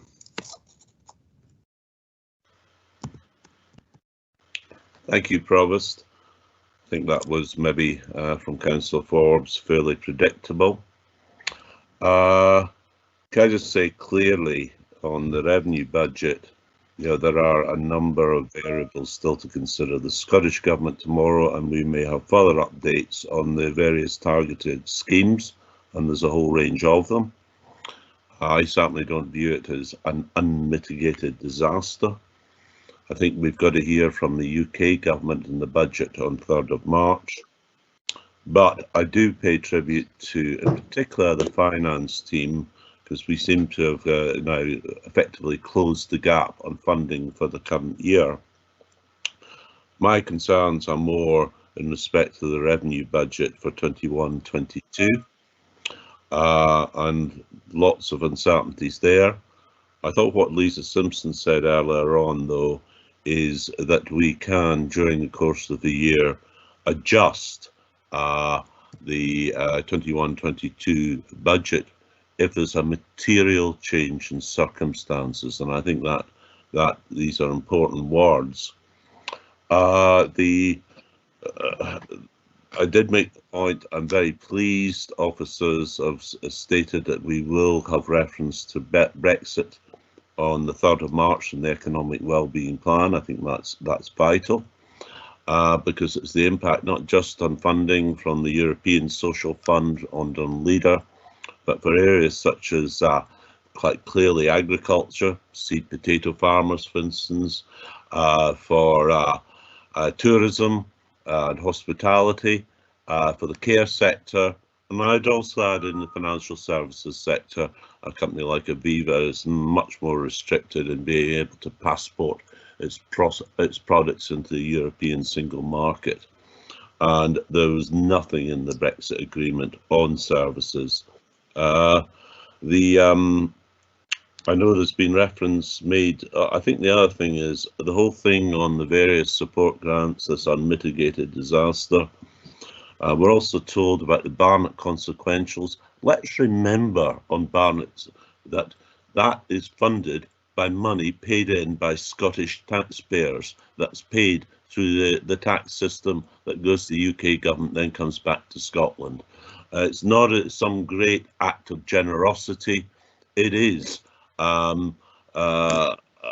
paid for by Scottish taxpayers. The other thing we've heard nothing on is on the so-called Prosperity Fund, and that is funding that we just don't know about anything at all yet. There's all sorts of aspirations, but from all I can see, it undermines Scottish democracy. It's almost certainly going to fully bypass the Scottish government, and that's going to lead to a situation in terms of funding that we don't have joined up government. So for Tories to attack the Scottish government in the manner that they're doing, I think they need to look at their own position as well. And there are a whole number of uncertainties as to how they've handled the pandemic. That's me. Okay, thank you, Councillor Donaldson. Councillor McDade. Thank you very much, Provost, and I'm going to stay clear of the raging constitutional debate that seems to have become the comment section here. I would just wanted to express my strong thanks to the teams that are working hard to get money out to businesses. Fraser McGowan's team in particular have been very successful throughout the pandemic in Perth and Kinross at getting money out to businesses. There is a whole discussion to be had around the terms of those grants, the ones that are a bit more discretionary, and who's eligible and who's dropping through the cracks, and that is really important work that we do need to press ahead on. And you know, again, in other capacities, I've been pushing that with ministers that we need to get clarity on that. But from my point of view, I just wanted to express that actually Perth and Kinross has been leading the way in terms of local authority performance on this. I have seen the rollout in other local authorities, and it has not been nearly as well organised as it has been in Perth and Kinross. The money has been into people's bank accounts when it's supposed to be into people's bank accounts. The forms were put up when they were supposed to be put up. Just as an example, our neighbouring council and Highland Council, their forms only went up about 2 weeks ago. Our ones were up for weeks prior, 3 weeks prior to that. So it's really positive the way that we've managed to get money out to businesses, and I think it's good to acknowledge the really positive work that's been done by that team and the other teams that are out supporting businesses, trading standards, and environmental health, who are providing advice to businesses. These are ensuring that businesses can actually remain viable in the short and long term, and I just wanted to thank those teams specifically around that. Thank you. I'm sure we all agree with your comments there, Councillor McDade. Councillor Wilson, and then we have Councillor Lang and Rebeck, and I propose to take, I think that should be all the comments that we're going to have today. So Councillor Wilson, please. Thank you, Provost. Just to follow on, I keep my comments brief. I think our teams have done remarkably well, and we wish them well in the future, but I think they could have achieved more positive use of their valuable time if some of the grants that have been available through the Scottish Government had a simplified application process and a simplified criteria process. And I say that because that's a reflection that's been made, not politically, but by local businessmen who still are waiting for some help and who so far have fallen through the cracks in the whole process of this grant. We look forward to the discretionary fund, but realistically that cannot take up all the slack, and therefore I would ask two things. First of all, our representatives on COSLA, whatever political complexion they might be, to join in with COSLA, I think it's this Friday, in seeking more flexibility from the Scottish Government in terms of the funds that they have, and a review of the criteria, and I deliberately say to soften them where it would be easier for people to qualify. and secondly to our colleagues in the SNP group directly to add their voices to those of others in a positive comment and thanking the Scottish Government for the funds that have been made available, but through MSPs and MPs of all political complexions to put their shoulder to the wheel purposefully towards, again, simplifying some of the criteria and softening some of the criteria that will enable more businesses, more people, more livelihoods, more families to benefit from what are relatively small amounts of money, but which will, Provost, allow many people to survive this very difficult time that we're going through. So I would hope that we could have a bit of unanimity on that and we could move forward on it, and I would urge everybody to do their bit in that regard. Thank you. Thank you, Councillor Wilson, for your remarks. Councillor Lane, please. Thanks, Provost. It was really to praise our officers for the speed that they have in enabling money to get out the door. The offices that I've been speaking to in my party's offices that have been working hard on behalf of people, helping them find their way through grants and achieving grants, have said that Perth and Kinross are probably the best council in the whole of Scotland for getting the money out. So the praise goes to the officers, and we are in an evolving situation. I was going to comment on Councillor Angus Forbes's comments, but you know what? I'll just sit and smile. I like to see somebody that's in pain, so I'll leave it at that. Thank you, Councillor Lane. Councillor Ribbick has the last comment. With regard to Barnet consequentials, etc., I just look forward to the day as a Scot when we don't have to beg back for a piece of what's already ours. Thank you, Councillor Ribbick. Now, and we move on, and can we agree the report? Agreed. Agreed. Agreed. Agreed. Agreed. Agreed. Thank you. We'll now move on to item 6, Composite Capital Budget 2020-29 and Housing Investment Programme 2020-25, Monitoring Report number 3. Stuart, can I ask you, as Head of Finance, to introduce the report? Happy to, Provost, thank you. As members will appreciate, we've been discussing the impact of COVID-19 at length. Progress of the delivery of the Council's capital budget has been significantly affected by COVID-19. The temporary suspension of all non-essential construction earlier last year, the prioritisation of work in the summer to allow a safe return to school-based education, unplanned works in response to severe weather, and the ongoing requirements of responding to COVID-19 have all impacted upon the programme in 2020-21. This paper provides an update on the position reported to the SPNR Committee in November and includes adjustments approved by Council in December. The gross budget for a 9-year composite programme is currently estimated at £600.1 million, an increase of just over £1.7 million from the position reported in November due to the inclusion of £1 million of grant funding for the Letham Community Wellbeing Hub and increases in forecast property receipts, third-party contributions and revenue contributions. Section 3 summarises progress to date with the composite programme.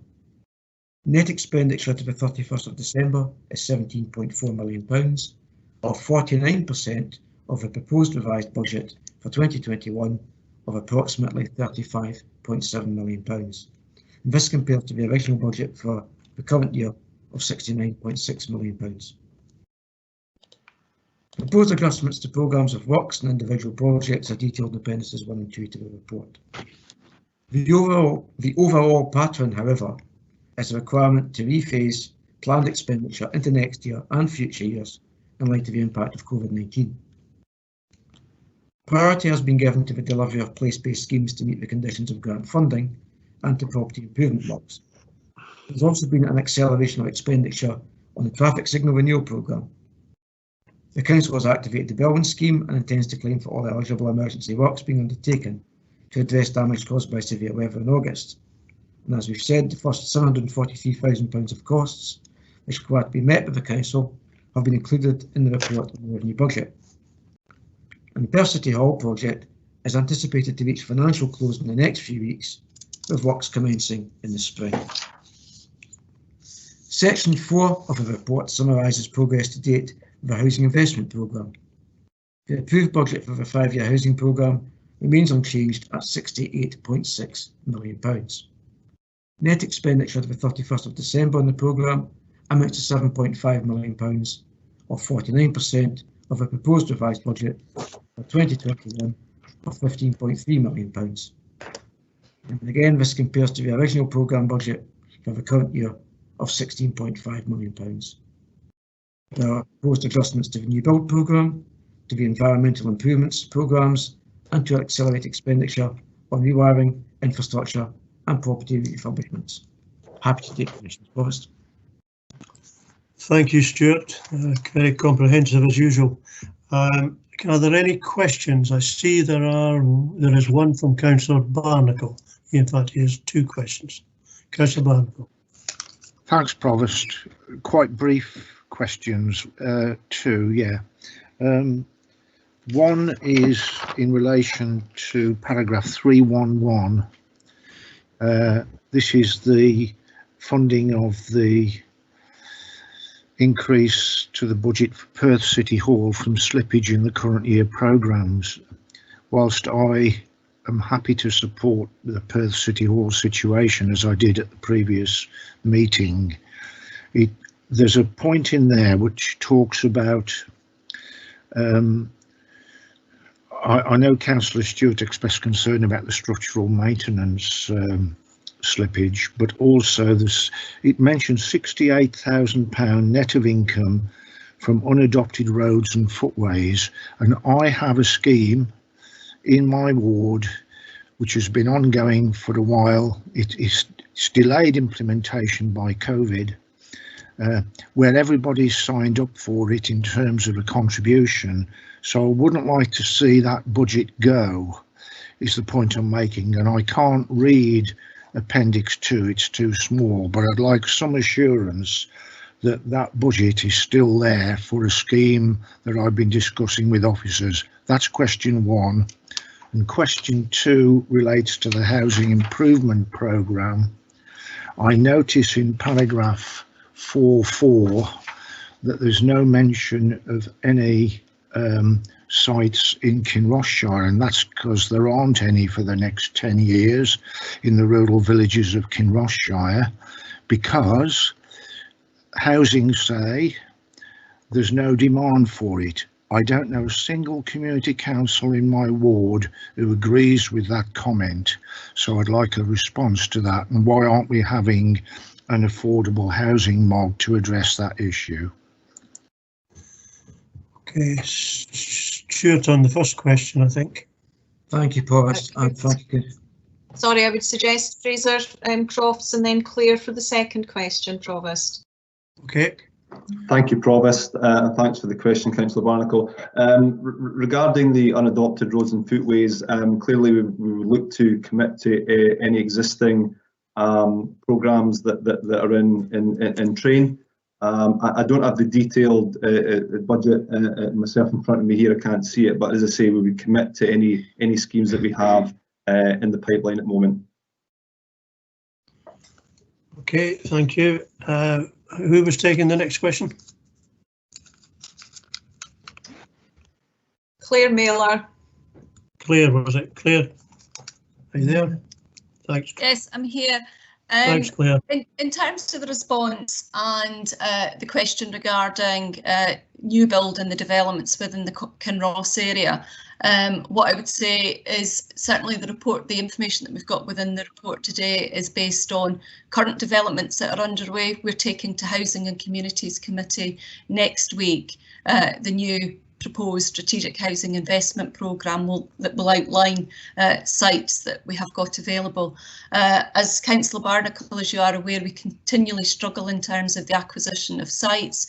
We do have demand for housing within the Kinross area, and I can get those figures to you following today's meeting. There are a range of other mechanisms by which we ensure the delivery of affordable housing within areas. We have got a very successful buyback programme. We certainly, through our allocations arrangements, make the best use of stock through moving existing tenants and freeing up existing council stock to meet housing need in the area, and also through our private sector initiatives. So there are a number of different mechanisms and approaches that we undertake to deliver affordable housing to the residents of the Kinross area, and as and when sites are identified, we will bring them into the SHIP. We do, as you know, have Old Causeway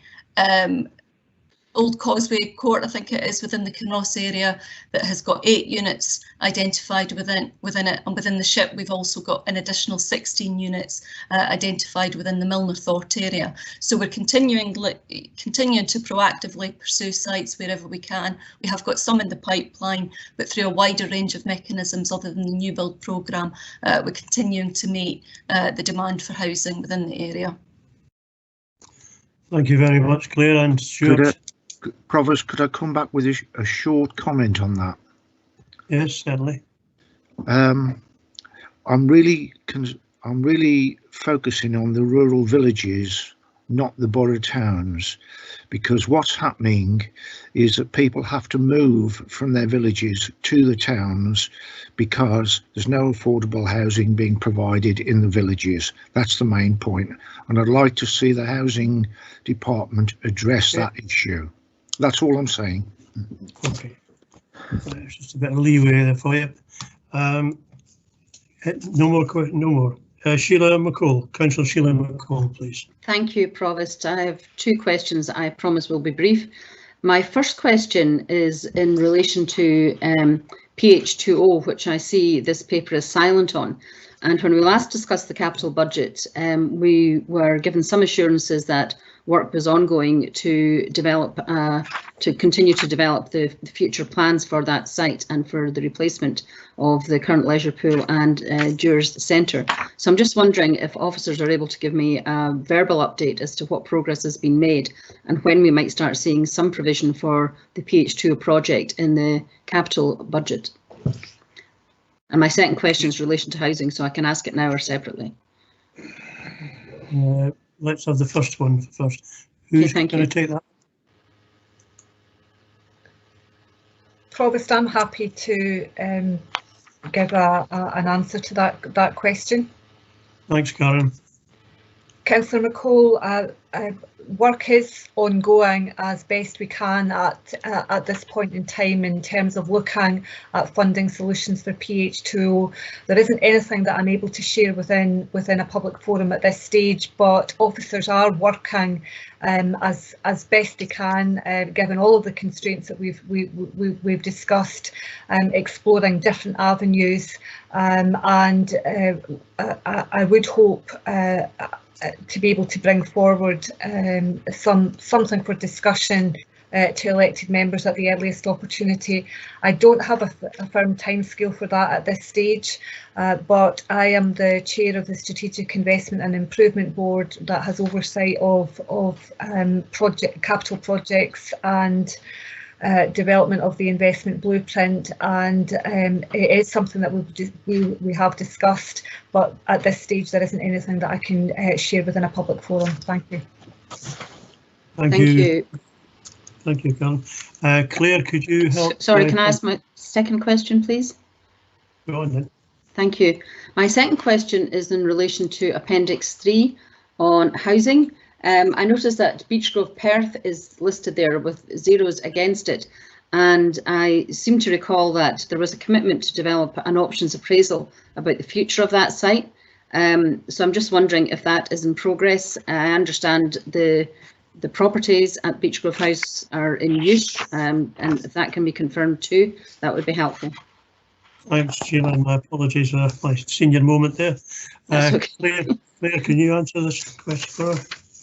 Yes, Councillor, I can absolutely assure you, as you will appreciate, due to the pandemic and the need to reinstate the use of Beechgrove for our health and social care partners in terms of a response to the pandemic. The plans that we had in place probably about a year ago from now had to understandably be put on hold. What I can absolutely assure you is that the options appraisal activity is underway in terms of the future use of Beech Grove, and we will be bringing that back to Council in due course. So just to assure you that those considerations and the options appraisal work, as had been requested, is absolutely underway, and our teams have been working on it in recent months.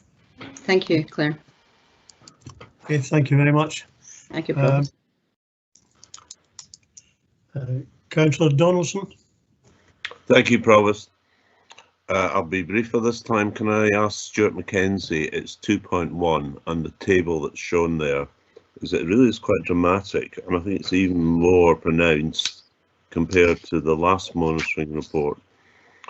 And if we look, the fall in this financial year, next financial year, and up to 2023, and then it turns around in 24-25. So can I ask Stuart, one, what is the implications that has for funding from the Public Works Loan Board, although I think I'm right in saying a large part of it is covered already, and secondly, what implications does it have for our investments with other local authorities, where I think the bulk are reasonably short term of less than a year? Thank you, Councillor Dawson, for your question. So just for elected members, just a little bit of context, that £31 million is, when I said in the opening comments, and we're seeing a rephasing of expenditure. So context, we have a 9-year programme. That was very front weighted, first 5 years. So what we're seeing is a consequence of our inability to deliver in the current year for all the reasons that we've discussed at length, pushing that curve back for weight. So it's not that we won't see those projects hit the ground, they'll just hit the ground a little later than we'd anticipated. And for example, £10 million of that 31 million is a cost to link, is a rephasing of that. So there's some significant numbers in that. In terms of the Treasury consequentials of that, Councillor Dawson, yes, we have borrowed quite significantly for the programme. So we will be holding investment funds for longer than we perhaps initially anticipated. And in terms of our investment strategy, and I look forward to engaging with elected members on that. The investments with local authorities and the general picture in the local government environment is that as investment counterparties, most local authorities have increased their holding with each other. But I think we'll just keep that under review. There are some specific issues in England which you're aware of in terms of that, but generally speaking, that has been a part of investment. So I think we just keep all that under review. But we did take out borrowing at a point in time when the rates were at a historic low, and that still represents value. In terms of our investment strategy on the back of that, we're holding more money for longer than we'd anticipated, and we just need to keep that under review. Okay, thanks. Thank you very much. And the last one is Councillor Stewart. Thanks, Provost. It's a very straightforward question. Page 5 of Appendix 2 contains reference to the air quality improvements capital investment of £100,000 and indicates that that will be spent during this financial year. I was just wondering what the particulars of that spend are. As we've not had any proposals brought forward, I don't think, to committee for how that money is going to be spent.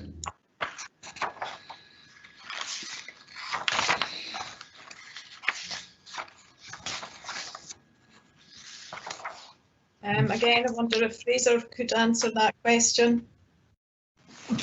Thanks, Barbara. I can try. I'm not aware of any specific plans, to be honest, Councillor Stewart. I think we can maybe take that back to the officers and come back to you if that's okay. Okay, Thank you. Okay, thank you.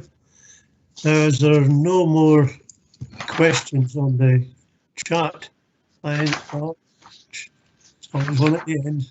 Councillor Sheila McCall again, please. Thank you, Provost. I actually thought there was more questions to come, so I apologise for being so late with the comment. My comment really is around what's not in the report. Pardon? No, we're still on questions, so we'll come back to you in a few minutes. Yes. So there's no more questions. Can I ask Councillor Lyle to move the report? Again, thank you, Provost. The Head of Finance has provided the committee with a detailed commentary on the contents of the capital monitoring report. The report sets out in detail the challenges in delivering our capital programme. However, I want to assure members that this administration remains absolutely committed to the delivery of the approved capital budget. Importantly, the report also provides a reminder of the scale of ambition of this administration. Capital investment of over 668 million is set out across the report. This significant level of investment will be transformational in supporting Perth and Kinross's return to normality and will be welcomed by our citizens, our businesses and our visitors alike. Our investment will improve and enhance our schools, our roads, our bridges, our buildings and the varied infrastructure across the entire council area. In achieving this, I would like to place on record my continued thanks to our officers across the council for their sterling efforts to ensure delivery of this administration's capital programme. These are challenging times. At the tail end of last year, we completed the signing of the Tay Cities deal. We also received confirmation that our bid to bring the Stone of Destiny home to Perth was successful. These two announcements have provided a much needed lift to the entire area at the end of a very dark year. Additionally, with the work about to begin in the Perth City Hall in early spring, we have some reason at least to be optimistic. My hope is that this is the start of exciting times for the whole of Perth and Kinross as we breathe some life back into our local communities and economies. I very much look forward to progressing these plans and I'm happy to move the paper. Thank you, Provost. Thank you, Councillor Lyle. Can I ask Councillor Duff to second the report? Thank you, Provost. This report sets out details of the administration's ambitious capital budget totalling over £600 million, which is bringing about much needed investment and associated jobs across Perth and Kinross. The significant level of investment in our roads infrastructure, flood defences, school buildings, housing estate and digital infrastructure, etc. is greatly welcomed by the people of Perth and Kinross and will be a major catalyst for our economic recovery going forward. Provost, I'm happy to second the report. Thank you. Thank you, Councillor Duff. Now we come to comments. I appreciate your enthusiasm, Councillor McCall, so we'll let you go first. Thank you very much indeed, Provost. I welcome the assurance from Karen Donaldson about the ongoing work in relation to PH2O, but I do think it's disappointing that this paper is completely silent on that project. It's all very well to talk about ambition and renewal, but the health and well-being of our citizens, not just in my ward where PH2O is located, but throughout the whole of Perth and Kinross, benefit from the facilities that are available to them at that site when they were at their peak. The delay, ongoing delay from the start of this administration to now on bringing forward credible and workable proposals for PH2O is lamentable, and I feel it's just been moved out into the long grass. However, I will take the assurances that have been given to me as they are and look forward to seeing, hopefully at the next special council meeting or the next time we actually get together as an entire group, to start seeing some substantive proposals on PH2O. Thank you. Thank you very much, Councillor McCall.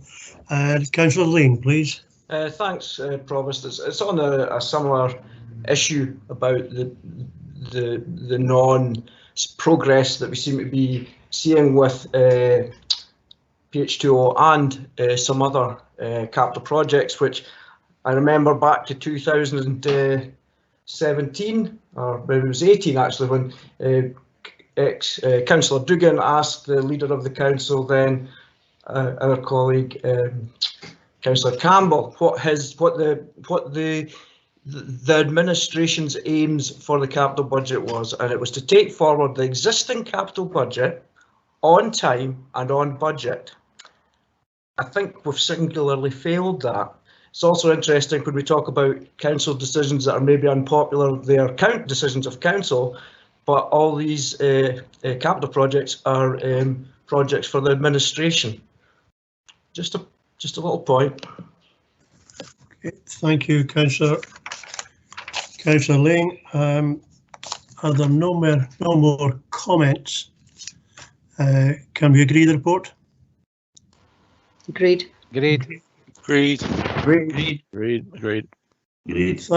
Thank you, councillors. I think this is time that we have another short, well, a shorter one break for say 10 minutes. So we'll meet back here in, let's say, 2:15. Yeah, 2:15. Do we come back into this meeting, Provost, or will a new meeting be set up? I don't know. I think we'll ask the IT people about that. Can anybody give advice? Audrey, are you listening? We'll remain in this meeting. If you can remain on mute during the recess, and then we'll just return to this meeting. Thank you. I hope everybody heard that.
Okay, is everybody back yet?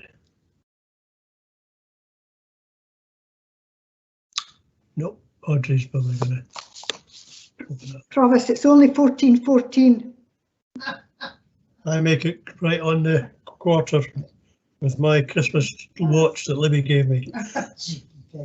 Provost, with great respect, that's Ailith time, and we're always ahead of the rest of the planet. Yes. It's just Libby knows Dennis really well. Seconded, yes. So that's me blowing out the window. No, we'd never do that to you, Provost. A gentle nudge, maybe. Okay, we're ready to start now. Better check with Kathleen's watch. Provost, it was 14:20 we were due to start. No, quarter past. I said. Quarter past, yes, it was quarter past. Okay, sorry, I thought it was 20. My brain's in the last one, but beg your pardon. I can understand that. Okay, we're ready to start. Yes. We never stopped. It's already live. Let's go. Right, item 7 is the review of planning enforcement on charter. So can I ask David Littlejohn, Head of Planning, to introduce the report? I take it he is still here. Provost, Christian Smith here. I'll be leading on that as the Service Manager for Development Management and Building Standards. Thanks, Chris. Not a problem. Okay. Sorry, I'll just start now. Thank you, Provost. Yes, please. Yeah. As members are aware, planning enforcement is a discretionary activity. However, it is nonetheless an important function. Enforcement activity provides our communities with confidence that planning conditions are monitored and adequately addressed, and indeed that where planning permission is required, that this is pursued to an appropriate extent. In relation to this, and for Perth and Kinross Council to explain our approach to planning enforcement, it is a statutory requirement that a planning enforcement charter is prepared and published at least every 2 years. The 2019 charter was approved by committee in January 2019, and the presented 2021 charter updates some of the provisions and details, not least our approach to supporting the local economy during the coronavirus pandemic. The reviewed wording of the charter itself, attached as an appendix to this report, explains to stakeholders what the role of enforcement is and, importantly, how and when proportionate enforcement action will be taken. The charter also sets out the customer journey to help the wider public and other stakeholders understand the key stages of the process and how the Council will respond at each stage. If approved by Council today, the 2021 Charter will be visually polished to reflect the corporate presentational style of last year's planning performance framework and the background slide actually of today's Council webcast. It will then be published on the PKC website. In addition, and new for 2021, a copy of each enforcement closing report will now be published on the online portal, providing a more accessible record of the outcome of our activities. Finally, and to ease future updating, it is requested that minor amendments can be undertaken by officers when required without the necessity for formal committee approval. This will allow the published charter to remain current and accurate, such as in relation to contact details in the council structure, or where operational changes are required quickly. These proposed delegated amendments will be reflected, however, in the reporting of a continued biennial formal review. Thank you, and I'm happy to take any questions. Thank you, Chris. Members, are there any questions of the report? We've got a few up on the right. Councillor McDade.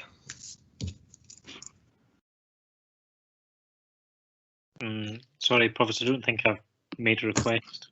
Right, sorry, wait a minute. I'm trying to see where we are from the last. Article is first in the list. I've got the thing wrong. Yeah, let me just check with it. Yeah, Grant was the last one. Yeah, so it's Councillor Barnacle. Thanks, Provost. I note that the paragraph 2.2 says that the priorities for the review remain fundamentally the same, and the report itself is fine, makes good reading. The problem I've got is that it's not being adhered to, and I will give Christian Smith an example of that, which he'll be fully aware of. There are 3 priorities mentioned on page 75 that would be for planning enforcement on matters of environmental importance, residential amenity and public visual amenity. And also it mentions in page 77 breaches of planning control, work being carried out without permission, or unauthorised change of use and failure to comply with conditions. Well, all this applies to a site on the edge of my village in Crooked Devon in Kinross, which is a gypsy traveller site, which the council approved against local member wishes. The last enforcement report was the 9th of May 2018, and it was said that a closing report would be brought back once all planning issues have been resolved. Well, they've been on the site since 2012 and they're still not all resolved. I had a roundtable meeting in January 20 in which Christian Smith was involved, which achieved absolutely no action whatsoever. And at the last meeting of the Kinross Shire Forum of CCs, all ward councillors and the CCs said I should write a joint letter demanding a compliance report be brought back to DMC as soon as possible, which I will be doing. I note that the next meeting of the planning committee has been postponed through no business to conduct. Well, I suggest there's plenty of business, and by the way, at the present moment there are no unaccompanied site visits. There are no unaccompanied site visits being made by enforcement officers. Where's your question, councillor? Well, why is there no... Well, first of all, I've written to Christian Smith about the why can there not be unaccompanied site visits by enforcement officers on clear issues which could not possibly breach COVID-19 unaccompanied outside in a rural location. And why are we getting... Question, please, councillor. Yeah, that's one question. The second question is why, when we've got this charter, is it not being adhered to in relation to this particular site? Thank you.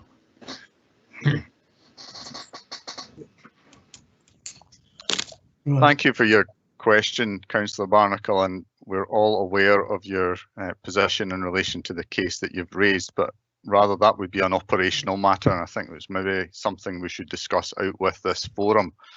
I'm sorry, but I'm not too clear on what your other question was. If you could maybe clarify that.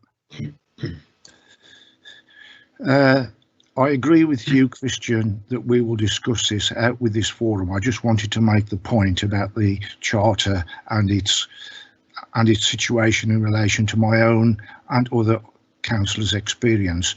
The other question relates to the apparent situation whereby enforcement officers are not attending rural locations unaccompanied to check the situation, and they're using COVID-19 as a reason. People find this very odd. I'm not sure if you've received it, Councillor Barnacle, but I have responded to you on that matter, and that your interpretation of what is happening is not the case, and where it is considered that a site visit is necessary, officers are able to go and visit locations subject to us undertaking, first of all, a health and safety assessment of the situation. So I have responded to you on that, and I'm not sure that your belief or however you've come to that view is correct. If you have responded, Provost, if I just come back, if you have responded, Christian, I apologise. I will check that out. Okay. Councillor Ros McCall, please. Thank you, Provost. My question relates to page 65 rather than the report itself, on the report that comes with it. 300 cases of planning control issues in approximately 2 years, and yes, we've had a pandemic for the last year. So of the 300 cases that have come forward, I know the actual I know the performance charter is excellent, but I was just wondering, is there any analysis done on the 300 cases? Does it get analysed down to a level where we can actually get a pattern of areas and considerations that are coming back from the public? Thank you, Councillor McCall. Yes, and that is something that we report an annual report, a breakdown of where, what, and when takes place. So that's done separate. The charter that we're talking about at the minute, and I know that there was some debate at the last reporting of our annual report as to how best to inform members of what, where and when things were happening, but we're still working on the best way to do that. But we will be presenting in due course the current year's results. Thank you. Okay. Sorry, you got something else to say, Ros? No, Provost, I just wanted to highlight that. Thank you. Okay, thank you. Councillor Gray, please. Thank you, Provost. I'm happy with this report and I welcome it, particularly the improved online facility to report suspended breaches and receive immediate confirmation of receipt. This is really important. You know, we members, if there is a complaint from a member of the public, they get on several times before we finally see something happen, and we really need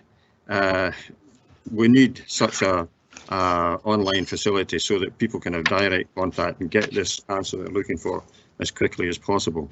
They don't always get it, if we know that, but never mind. In the conclusions of recommendations in paragraph 3, comments on more effective communication, as I've said, and accountability. It then goes on in paragraph 3.2, suggesting that minor amendments will be delegated to Head of Planning and Development and then reported to SPNR. Now, to maintain accountability, is the intention that approval of such amendments is sought from SPNR committee? Thank you for your question, Councillor Gate. No, what we're referring to there is that obviously things change quite regularly in terms of some of the content of the charter, and that might be, as I'd said in my introduction, things like contact numbers, service alignment, staff involved, legislative changes that are enacted, etc., etc. So what we've found particularly over the last year with everything that's been going on is we've not had authority to update our approach to planning enforcement and some of the changes in staffing and alignments and things without bringing it to a formal committee. So it's that kind of thing that we're looking to do, and then what we would do thereafter is outline those minor changes that we've made when we formally report after every 2 years. So this is really mainly changes to the process rather than the actual the charter itself. Would that be right? Well, it would be changes to the charter in itself because it's detailed within the charter, but what it wouldn't be is fundamental changes to the approach that we are taking in relation to planning enforcement. Okay, thank you. Okay, thank you. Councillor Wilson now. Thanks, Provost. Following on from Councillor Ros McCall's point, Christian, first of all, thanks for the report. You've mentioned a couple of times that there would be an annual report on reports of or alleged breaches of planning control. Will that go to Planning and Development Management Committee? It's gone to SPNR in the past, Councillor Wilson, but I mean, I'm open to which committee it goes to. Yeah, okay, just a suggestion. We can maybe talk about that offline. I like the better communications proposals. Do we have sufficient resource to follow these through? Thank you, Councillor Wilson. I think the reality is that it's not a particularly onerous thing for us. It was more setting up the arrangement such that people could input their information via the website, and then they will receive an automated acknowledgement that we've received that, and we can then communicate with them more freely. So it's not anticipated there would be any significant, if at all, resource implications. Okay, thank you. You referred to visits earlier on in relation to a question from Councillor Mike Barnacle.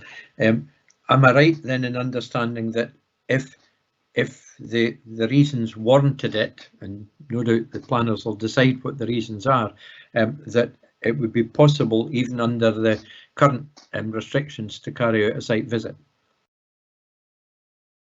That's correct, yes. As I indicated, we have a means by which we assess the appropriateness and need for visits as an alternative to remote verification means, using technical terminology.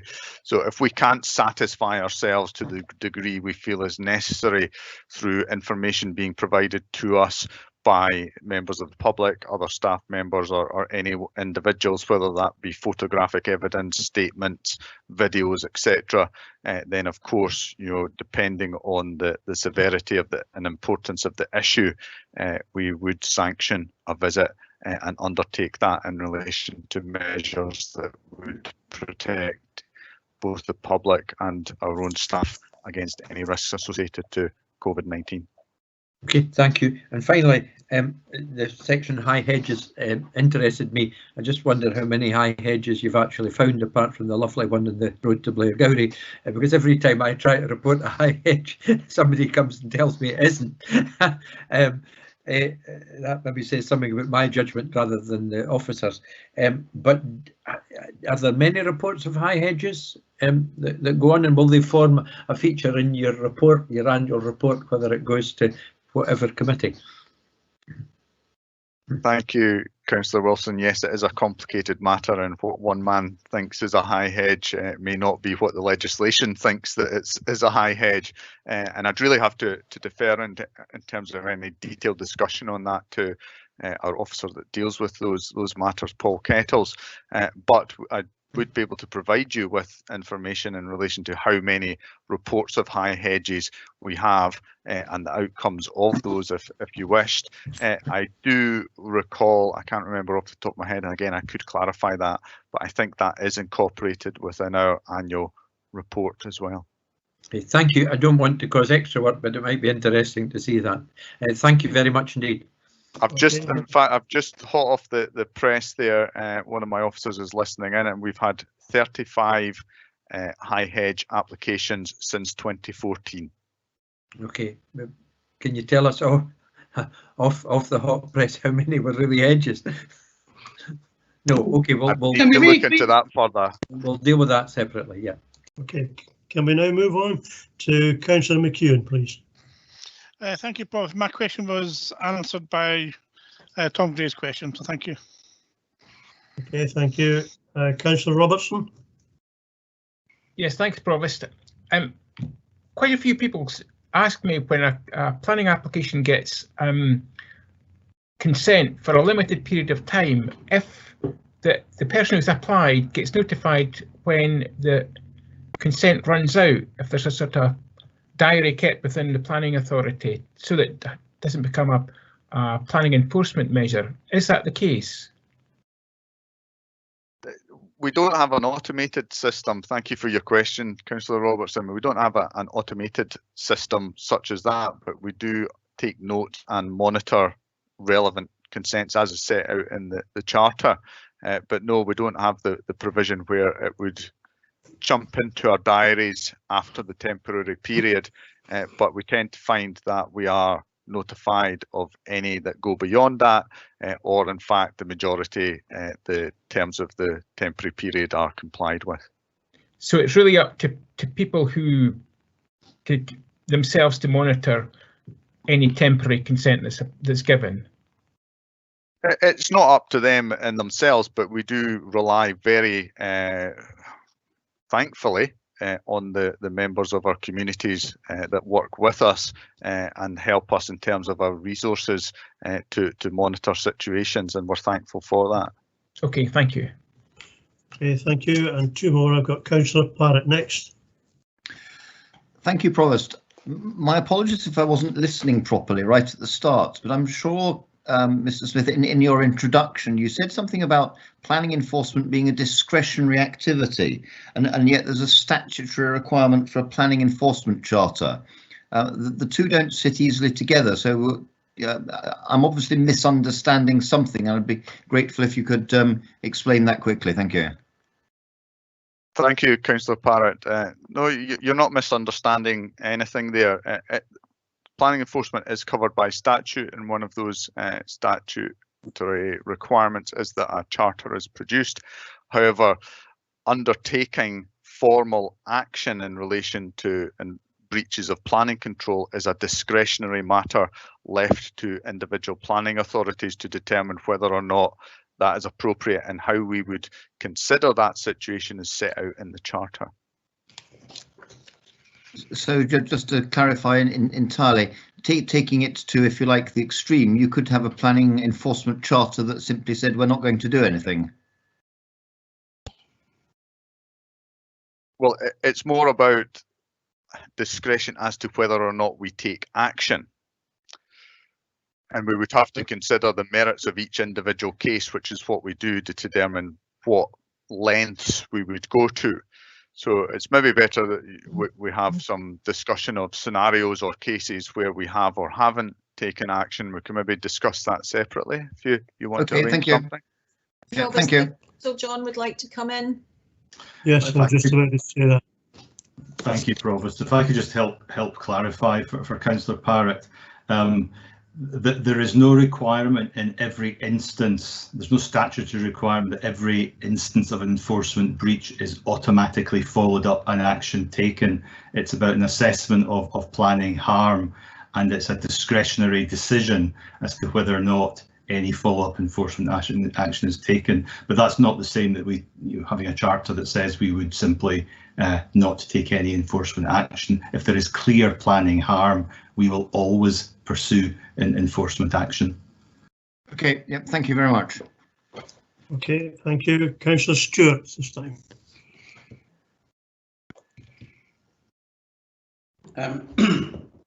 Thank you, Provost. It's a question regarding the charter itself, Appendix 1, page 7 of that. And this is in relation to reporting a breach of planning control, and there's a list at the end of that section. When reporting a breach, you should provide contact details, obviously, provider, describe the address or location. There are 8 bullet points here. I just wanted reassurance if people do not provide, obviously if they don't provide their contact details, we can't respond to them.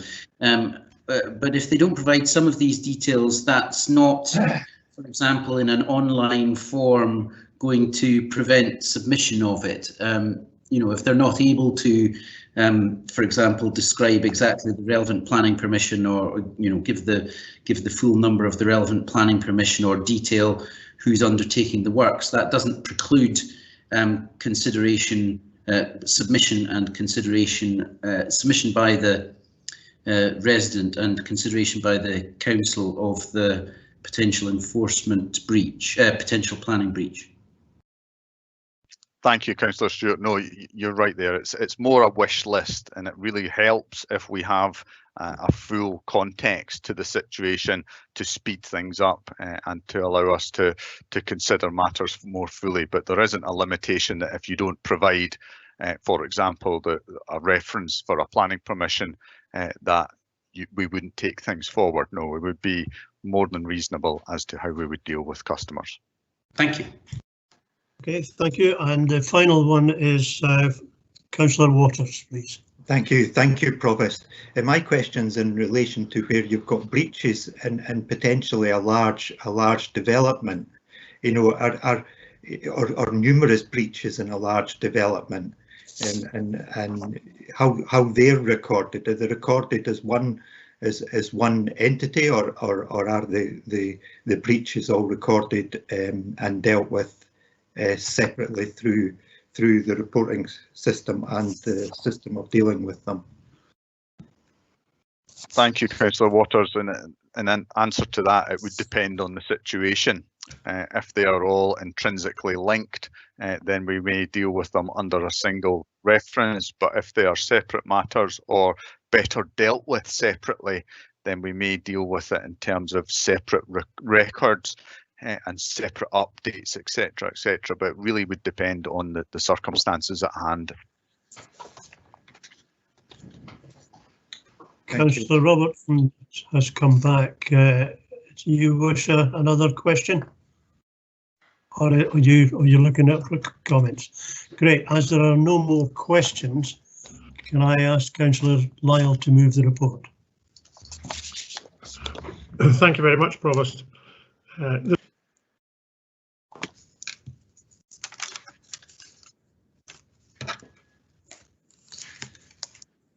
You've gone dead, Murray. Sorry, my apologies. I'm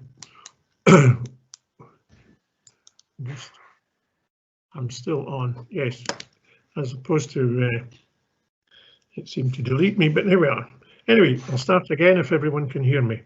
This paper seeks the Council's approval of the refreshed Planning Enforcement Charter, updating the 2019 Charter and specifically making provisions that underline the need to take proportionate action during the current coronavirus pandemic.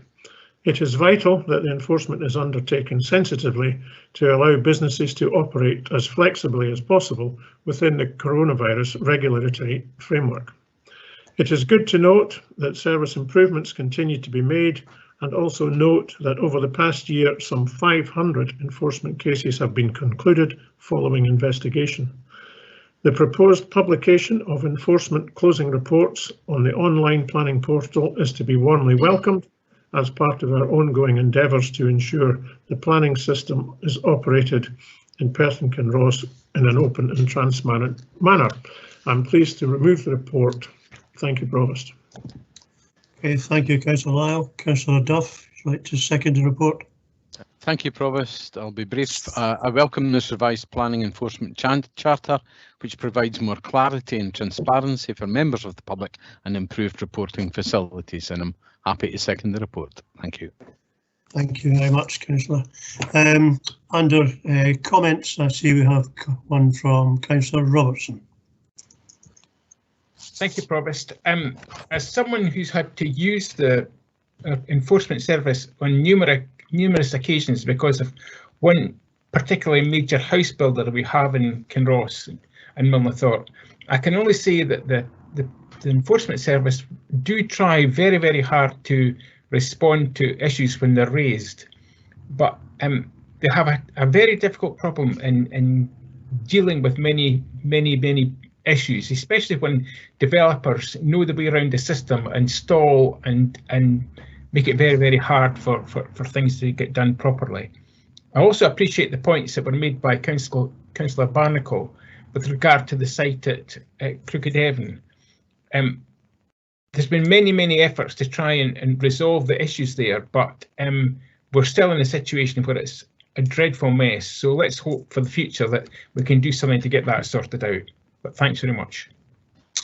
Thank you, Councillor Robertson. Councillor Ros McCall, please. Yes, thank you, Provost. Sorry, it's me again. I just wanted to say thank you to the team for producing an excellent report as usual. It's very good. Well, it's very good sounds a bit mild there. It's exceptionally good. It plans out absolutely what we've got to do. And as I say, I wanted to highlight the fact that any enforcement issues that come forward are properly scrutinised and properly taken forward, and analysis is done at all. So I have to say, I think it's an excellent service that we offer. It's excellent what we do. It is a difficult situation because by the time that there is a breakdown in planning, then we already have a situation with local residents that has gone to the point of severe difficulties. And I think our team work exceptionally hard in trying to bridge that gap As it says in the report, it's not to punish but to resolve planning harm, and I think that's an excellent place to start. So well done everybody for producing an excellent report. Thank you. Thank you very much, Councillor. Councillor Shiers, please. Thank you, Provost. I'd just like to echo the comments of Councillor Robertson and McCall. I think over the time I've been a councillor, this is probably one of the areas that causes the most controversy and angst within our communities, and the report certainly seeks to address that. I would echo those comments about our officers very much stepping up their actions over recent years, but also the value of communication, particularly with bodies such as community councils and other community representative groups, because if we can improve that dialogue so that it becomes that they can know where appropriate the actions that we are taking, and the charter certainly would help with that. If they can know what actions the council are taking, it just takes a lot of the heat out of the situation, and that's to be welcomed by all of us, I think. So thank you very much. Thank you, Councillor Shiers, and Councillor James this time. Thank you very much, Provost. And again, I would like to echo everything that my colleagues have previously said. The plan. This is one of those services that everybody wants, but nobody wants to carry out. It's a bit of a Marmite subject.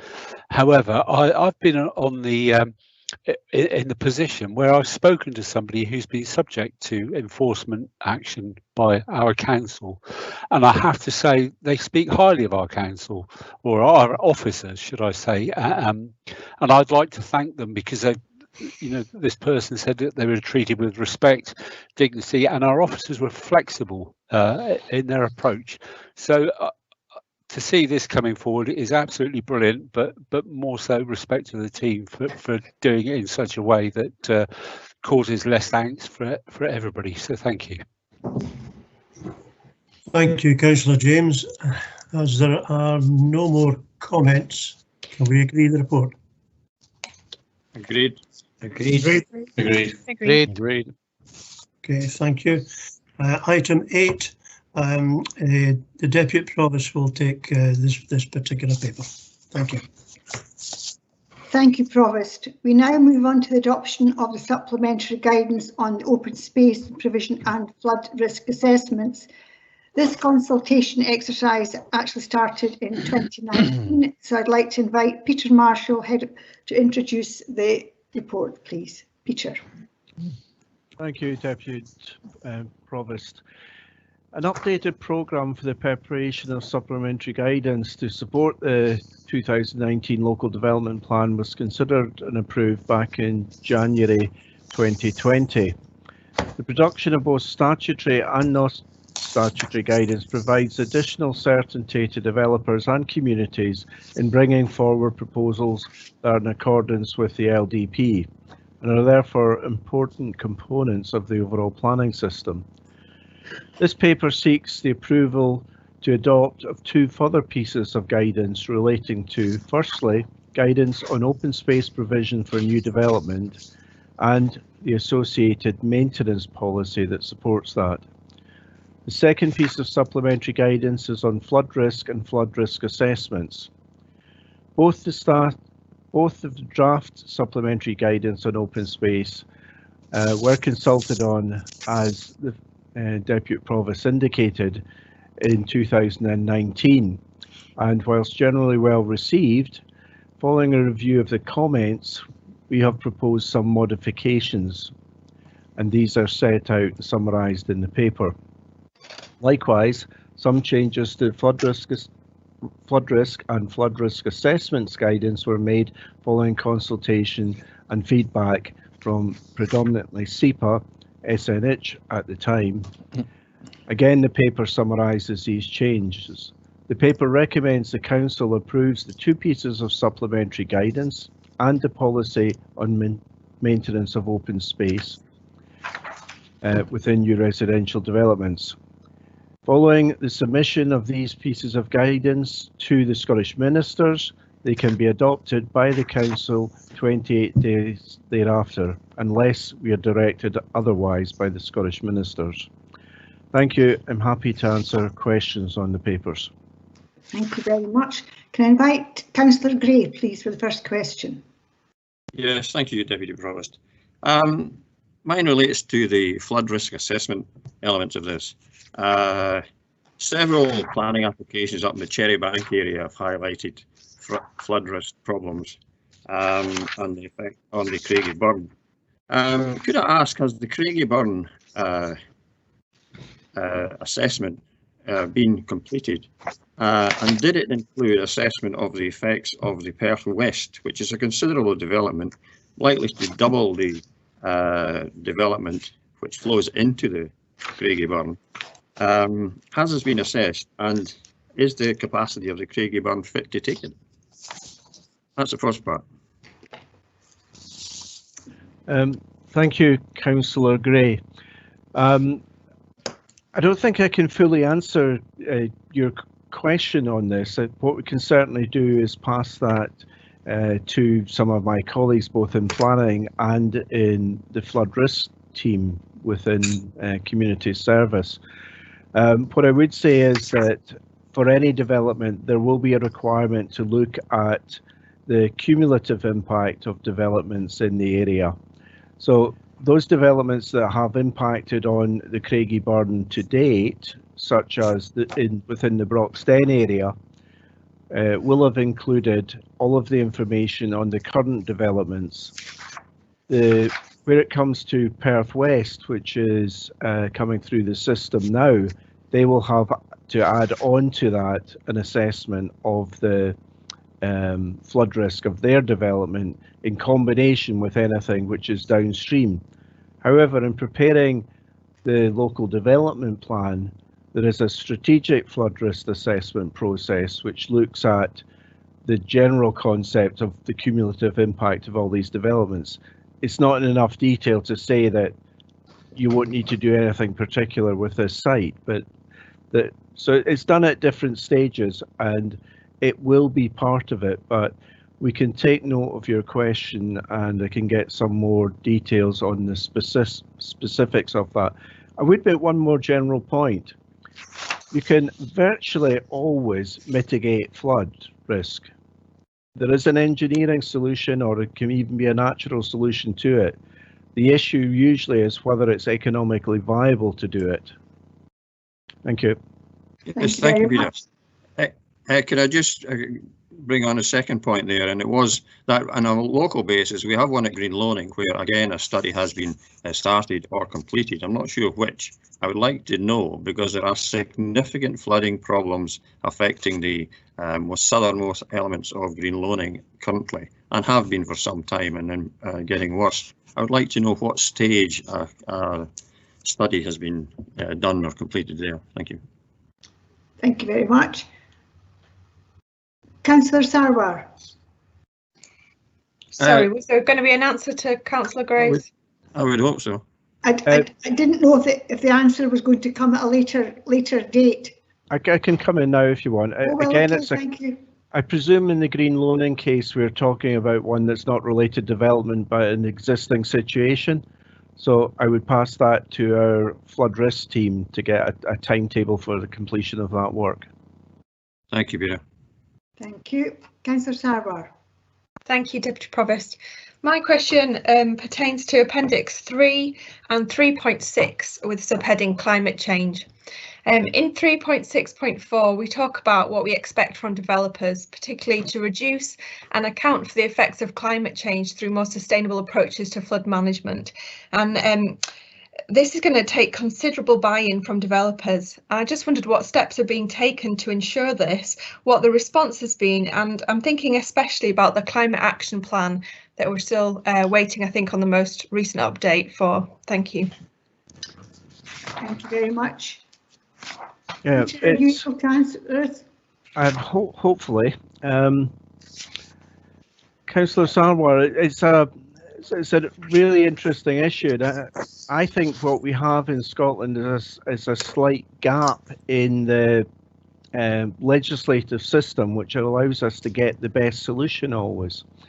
So for a developer in dealing with their site, through the planning system, we can only require them to do things or condition things which are within their control.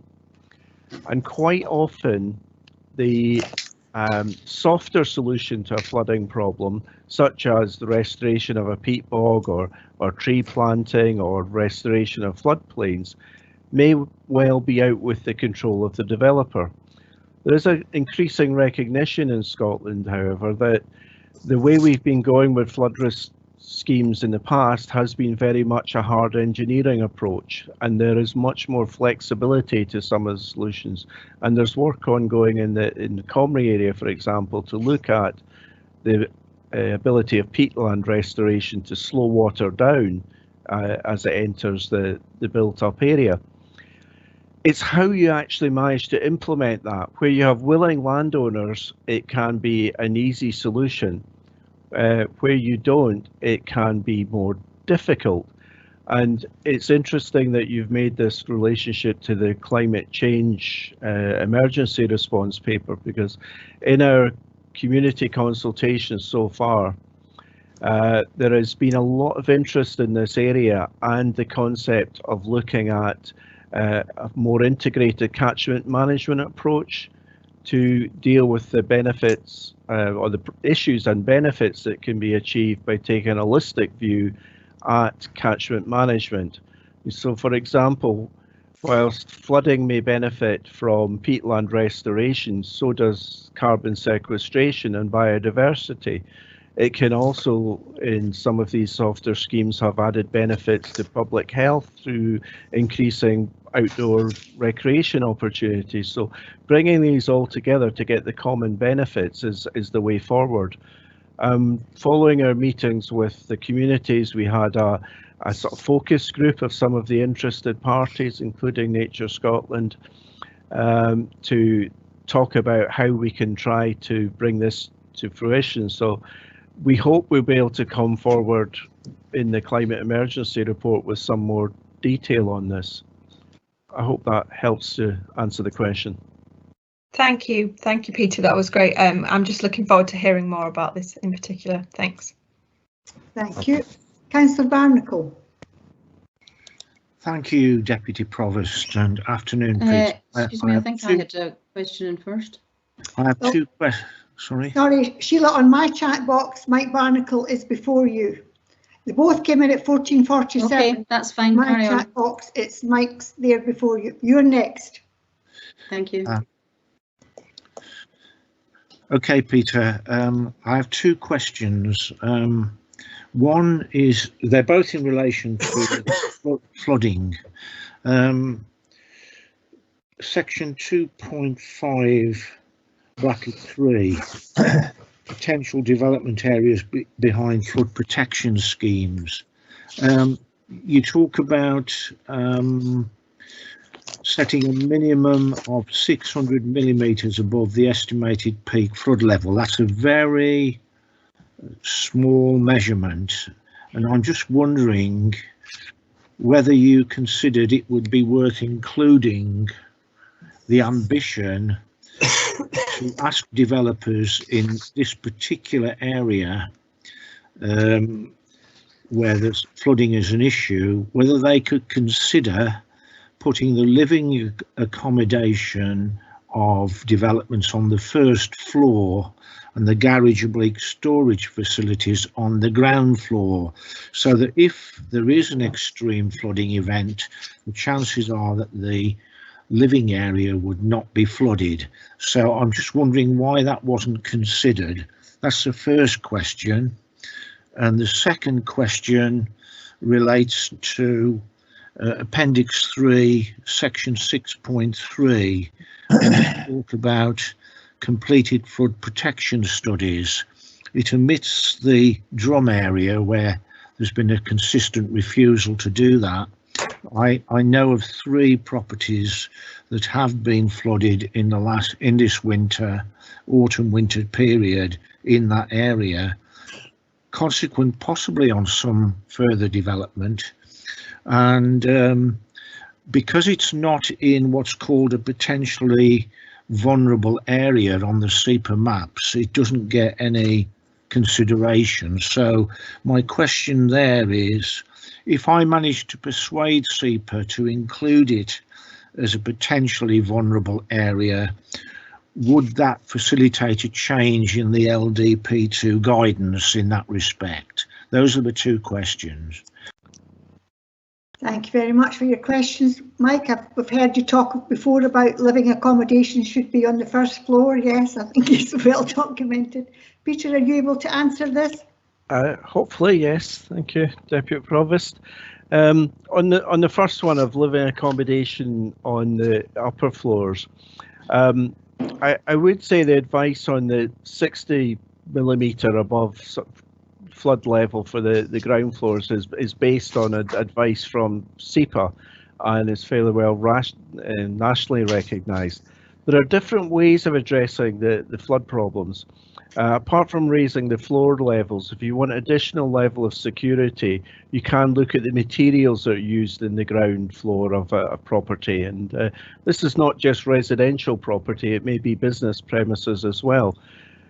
So, for example, you may choose not to use plasterboard in the ground floors and have hard walls. I would suggest, though, if it is extreme enough that you really felt it was necessary only to have living accommodation on the upper floors, you have to question why you're allowing the development at all. So that there's a balance there, but it can be an option.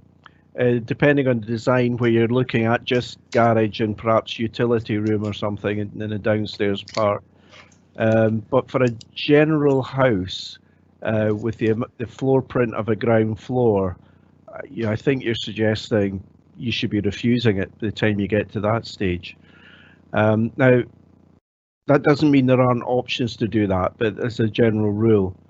On the second question, which was about the flood risk protection studies, as the Deputy Provost will know, I've got an interest in this, and I understand that we're about to get a further round of consultations from SEPA on the priorities for flood risk management plans.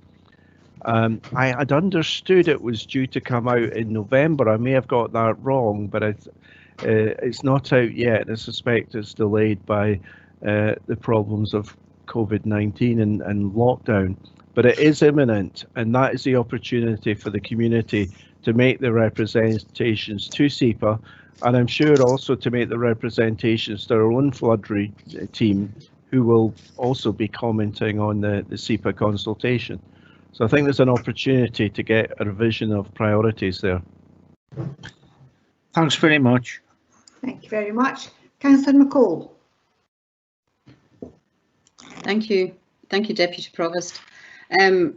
This is a very comprehensive paper and is to be welcomed, but I have some specific concerns around incidents in my own ward and following the significant flooding that occurred in August of last year. I noticed that in section 6.3.1 and Appendix 3, you refer to completed flood protection studies, and that does include Craigieburn, but in the footnotes, it says that some of these studies were completed over 5 years ago. So I would like to know when the Craigieburn study was completed. And also, again, in relation to the same flooding event, I raised a number of concerns with the Chief Executive at the time, Karen Reid, and Mrs. Renton, and I was assured that a report had been commissioned to look at what worked well and what required to improve from the flood situations that we encountered back in August. I'd like to know if that report has been completed.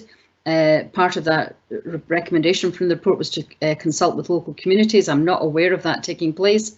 And if the report has been completed, I'd like to know if it's been considered as part of this paper that's been presented to us today. Thank you. Thank you.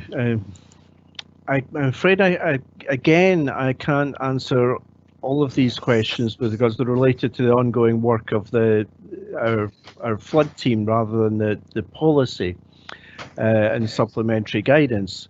However, I do know there have been consultations with our flood team with local communities that were flooded about their experience, because within the village I live in, Forgandenny, there's been discussions on a couple of occasions with them.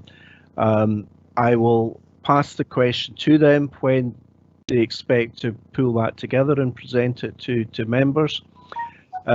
Also, I can find out the programme and get that sent to you for the updating of flood protection studies.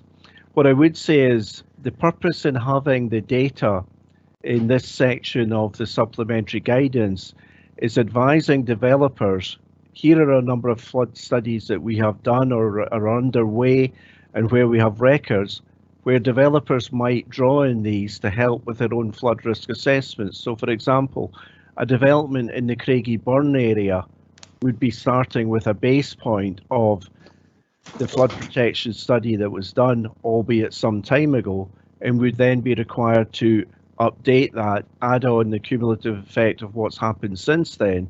So they wouldn't be starting from scratch. So this list is in there to assist developers with knowing where we already hold information. We would much rather a developer, and it's exactly the same with traffic modelling, that they use the work that we'd already done because we then have some trust over that baseline figure, and for them to build on that rather than start from a completely different direction.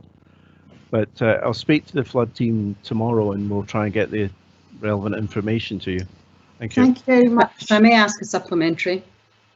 I wonder, yes, can we just maybe stop here? I'm going to invite Barbara Renton to come in, because this paper was really all about policy, and that was why Peter Marshall was asking the questions, but we're now kind of straying on to specific flooding events, which is not really in Peter's well, days. with all due Renton to answer the questions. Can I just come in? Thank you. You know, sort of, yes, the flooding team are continuing to work on that report, as you know, sort of, but at the last count that I had, which goes back to October, then there were 199 properties affected. We only got the SEPA report in relation to the actual flood event itself, in terms of the weather and the impact in December.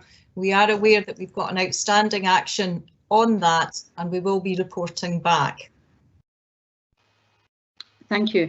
My question, if I may, Kathleen, was not, and I was using this specific event as an example to try and find out whether this policy or this supplementary guidance that we are being asked to approve included the output of the work that was done at that time. And I don't think that's irrelevant, or I think it's absolutely relevant, because we're asking to approve something and we need to know what considerations were taken into account as part of the development of this supplementary guidance.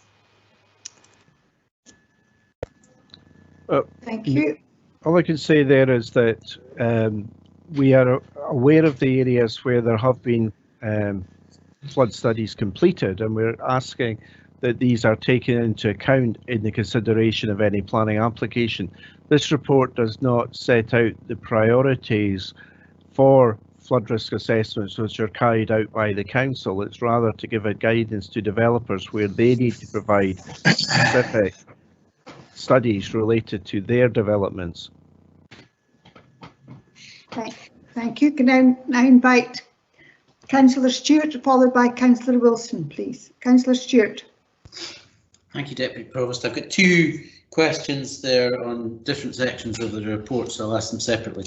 First question is on open space provision in section 2.3.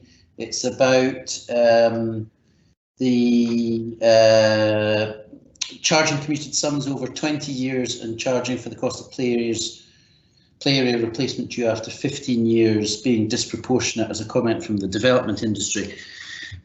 So at the end of that section, it says that, we're going to contribute, I think, instead of making the developer liable for the whole of the replacement cost within that 20-year period, we're going to make them liable for only a third of the replacement facility. And I just wondered, A, why that's appropriate if the whole point is to make sure that we get a replacement facility, and B, why the annex to the report says that there are no financial implications arising from the adoption of the new policy, because clearly there would be a capital or a revenue implication arising from that. Thank you, Councillor Stewart. I am not quite sure if Andy Clegg is in this meeting, but he may be able to add to this. Part of the argument from the development industry with regard to covering maintenance costs and sorry, I should say the longer term replacement costs has been the argument that by the time you get 15, 20 years down the line and you are replacing play equipment, by that time the residents in that area have been contributing through their council tax system towards the overall costs of council operations, including the maintenance of public open space. So the theory behind the charges was to try and make developers pay for the initial additional burden rather than maintenance 20, 30, 40, 50 years down the line, which should be covered by the standard council tax system. I'm sure Andy Clegg could give more detail on that if he is available. Yes, Andy is available. Just to be clear, the section in the report is talking about maintenance, the council taking on maintenance in perpetuity, but specifically the costs are related to replacement, not to maintenance. Yes, thanks, Vice Convener. I can answer that. Yes, obviously the replacement would occur after year 15, and that would be fully funded by the developer because the overall maintenance period is now up to 20 or will be up to 20 years. However, it would be unreasonable to expect them to provide the full cost for that replacement because hopefully the play area will last another 15 years. So therefore their contribution would just be the 5-year element to take that up to their full 20-year maintenance obligation. And most replacements that are done, well, all replacements that are done with current play areas that have been adopted by the council or were council owned in the first place are done through the capital programme, and obviously allowance would be made as these play areas reach their useful life, the end of their useful life. There would be a provision made within the capital programme if we were to continue replacing the play areas, which applies to all play areas that we adopt, and we've got about 140 of them. Sorry, I'm not clear on the maths here. We're asking them to, after 15 years, to pay a third of the 100% of the replacement cost. Yes. Whereas at the moment we ask them to pay what? At the moment, we don't ask them for a replacement cost. We just ask them for the annual equivalent of the maintenance cost. So there's no replacement value built into that. And it was a weakness we saw at the time we reviewed the policy and felt we ought to address that within the policy that's going forward. Okay, and just in relation to why this is not in the financial implications section of the annex. Can I perhaps come in on that question? I think you're right, and I have to say that when we look at this section of the report and fill in the financial implications, we are predominantly thinking about adverse financial implications. And in this case, what we are doing is increasing the costs of adoption to the developer to help protect our financial situation. So I have to be honest and say that perhaps this section of the report should identify there is a financial benefit to the council, because at the moment we don't collect as much from developers and we don't collect towards replacement value. We take that on with the maintenance of the open space. Thank you. Okay, thank you. I think that's actually in the round quite reassuring. Thank you. So the other question is on flood risk assessment. I'm not sure whether I'm talking about the drainage impact. Sorry, it's about flooding. The other supplementary guidance paper. I'm not sure whether I'm talking about the drainage impact assessment or about the flood risk assessment. But what my question boils down to is when an applicant is completing either the drainage or flood risk assessment as appropriate, are we forcing them? I know that we do it in the drainage impact assessment. It doesn't seem that we do it in the flood risk assessment part, but are we forcing them to consider the downstream impacts of their development, but also to consider the community knowledge that will reside about when and where a site potentially floods? Because I know that this is one of the issues that exercises our communities a lot, that they have local knowledge which, you know, a developer, an architect from elsewhere in the country, the planning department, even in the council, SEPA, may not have in detail about a particular site. So it's the downstream impacts and also the community consultation in relation to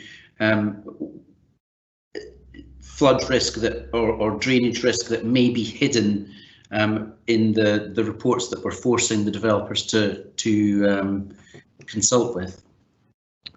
Thank you. For both flood risk and drainage risk assessment, they need to look holistically at the impact of the proposal, and that includes looking at downstream impact, but on occasions there can be upstream impacts.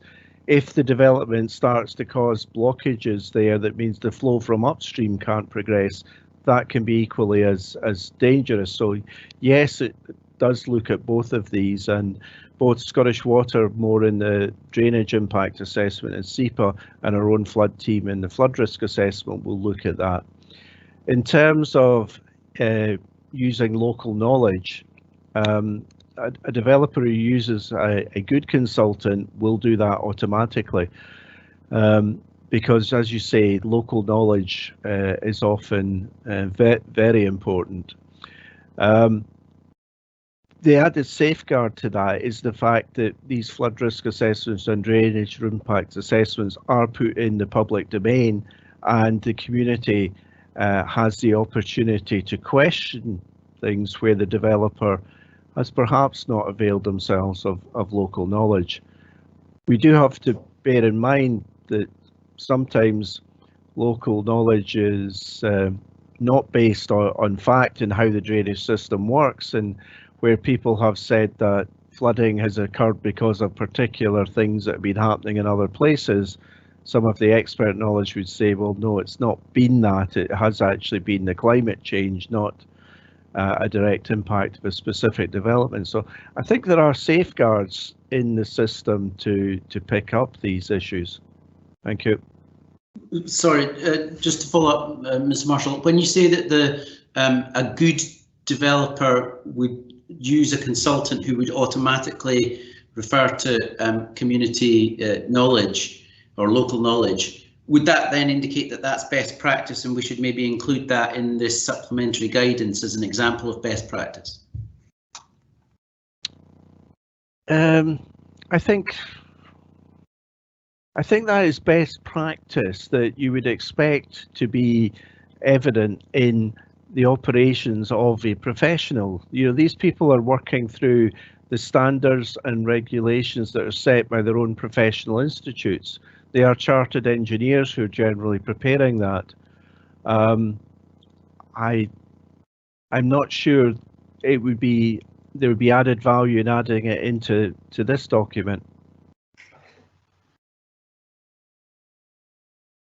Okay. Okay. Thank you very much for the question. Thank you, Mr. Marshall. Councillor Wilson. Thanks, Deputy Provost. I'm on pages 88 and 90 in the first instance. My first question relates to open space provision for new developments. Is the purpose of this paper and all of the associated documentation that goes with it to encourage developers to engage with the council to take over the maintenance of open spaces?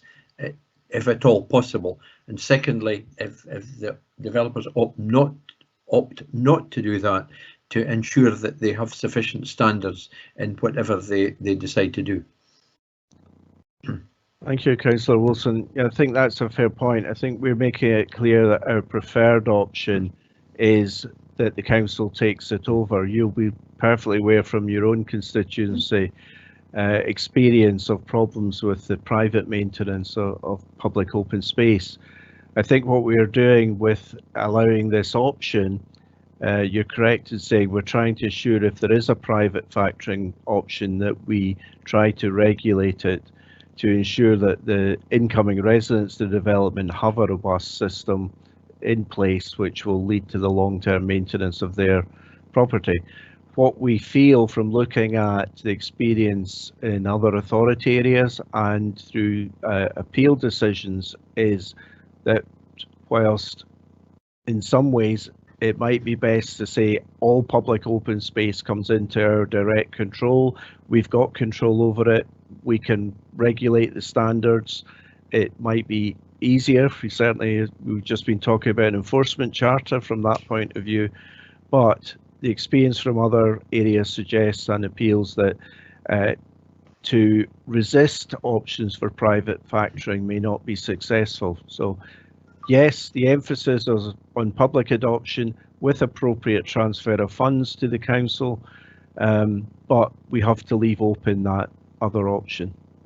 Right, thank you for that. And my second question, Deputy Provost, relates to the flooding angle. Is on item 1, 2.51, SUDS design and maintenance, and there's two parts to this. Is the guidance here designed to try and as best we can, to ensure that SUDS design, implementation and maintenance is fit for purpose for the future, bearing in mind a lot of the points we've heard about flooding and climate change? And in reference to that, how we seem to be thrilled to 1 in a 200 event. It's mentioned over the page in detail, rather than a 1 in 100 year event. I don't know if you want to, would you comment on that, please, Mr. Marshall? The 1 in 200 is embedded in Scottish planning policy, which is under review at the moment. And a number of years ago, it just referred to a 1 in 200 year event as being the benchmark standard. What has now been added on to that 1 in 200 year event is an allowance for climate change, which there's reference in the report has recently been upped from 20 to 35%, and freeboard, which is really an admission that predicting flood events is not an exact science, so let's add on a little bit of extra to give added security and reduce the risk. So I don't know if that helps with the answer. Well, that helps with the second part of the 100 versus 200 years. But I mean, part of this mitigation issue is making sure that local SUDS facilities, wherever they are in developments, whether they're residential or otherwise, are correctly designed, correctly implemented and correctly maintained, because that's where the water can be held back from getting to other places. And is the purpose in this guidance in here, and it's quite detailed, it looked thorough to me, is trying to ensure that, doing our best to ensure through conditions and guidance that private developers comply with what we think are the standards. Yes, undoubtedly, yes. And I think I would say the big move forward here is about the maintenance side of it. When SUDS initially came into operation and became the norm, perhaps 15 years ago, there was great doubt over how they were going to be maintained. Now, through works with Scots and heads of planning and developers, and Scottish Water and SEPA, there is a joint accord about how these areas will be maintained, with the clear identification of where the maintenance responsibilities lie, and certainly for the housing-based ones, the the wet part of it will be maintained by Scottish Water, and the green part generally by the council. So I think that's the big improvement in this supplementary guidance, and that's something that's happening nationally, not just within Perth and Kinross. Okay. Thank you very much. Can I now ask Councillor Parrott, and that's the final question, please. Thank you very much, Deputy Provost. I'm on page 5 of the annex relating to open spaces, page 147 of the pack. Given the emphasis that we're seeking to put on active travel going forwards, I'm a little surprised that green corridors and core paths are seen, if you like, primarily as open space for recreational purposes. I would have thought there's a conflict there between that use and using them for as if you like active travel movement corridors, and I just wonder really whether paths and green corridors should be counted in the total of open space, or whether, unless we're to have, if you like, conflict of interest going forward, they should more properly be seen as part of, if you like, the transport infrastructure. Or are there other paths that are deemed part of the transport infrastructure as opposed to the open space allowance? Thank you. That's a really interesting point.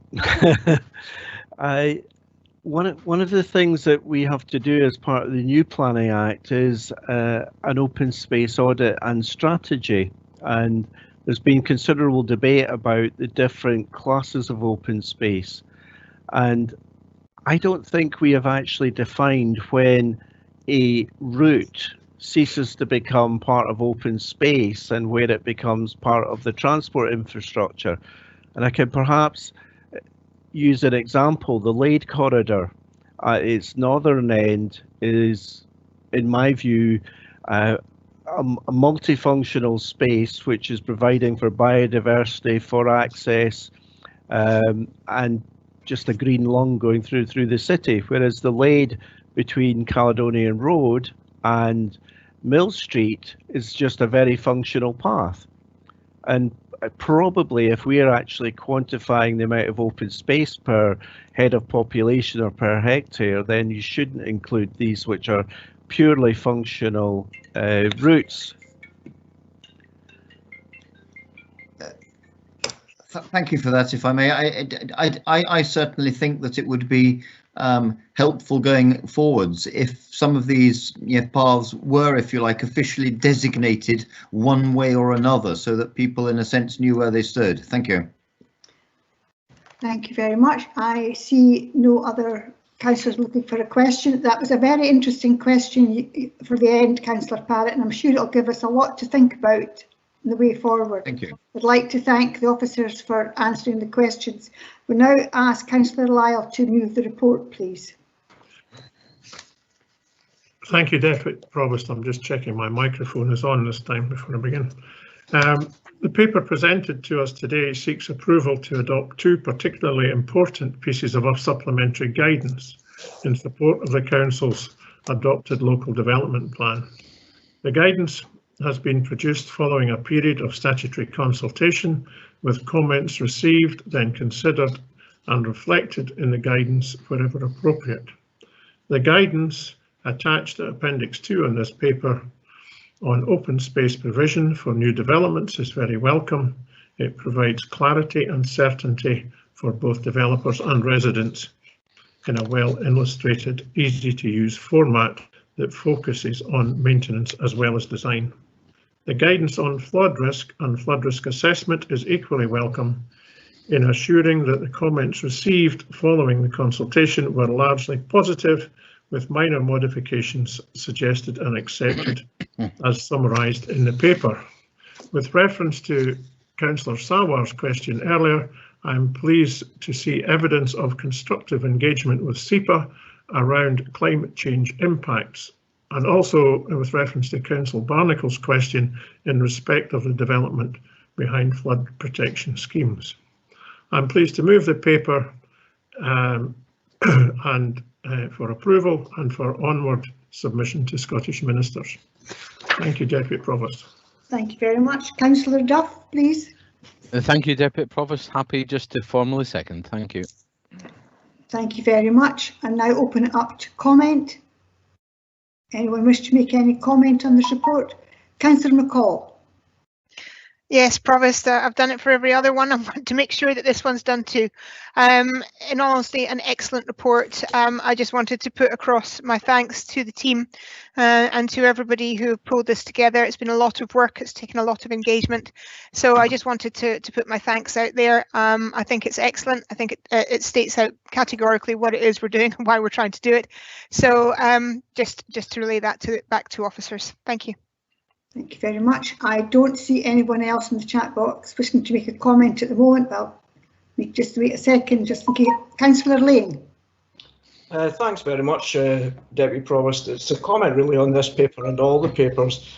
We've just had 6 hours today and we've added in earlier on extra council meetings. I don't see how we're going to save council officers time and everybody's time if we're going to have 6 hour meetings, which we could have when we have 40 members. And it just proved that if we did short, sharp committee meetings, could have been done in an hour over the period. I think it would have saved time. Thank you. I note your comments, Councillor Lane. I don't see anyone else wishing to add any comments, so I'd like to thank you all and agree with this report. I will now hand you back to the Provost for paper 9. Thank you.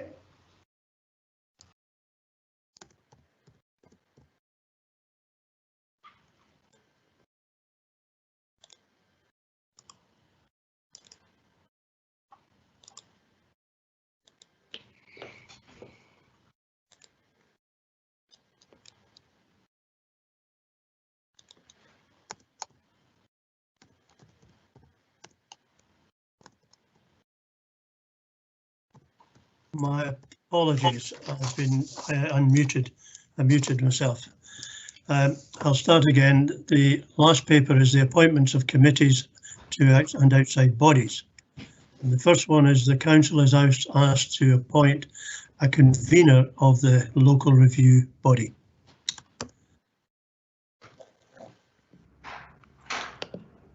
Sorry, anybody going to comment? Provost. Yes, Councillor. Provost, I don't know if it's come up in the chat yet.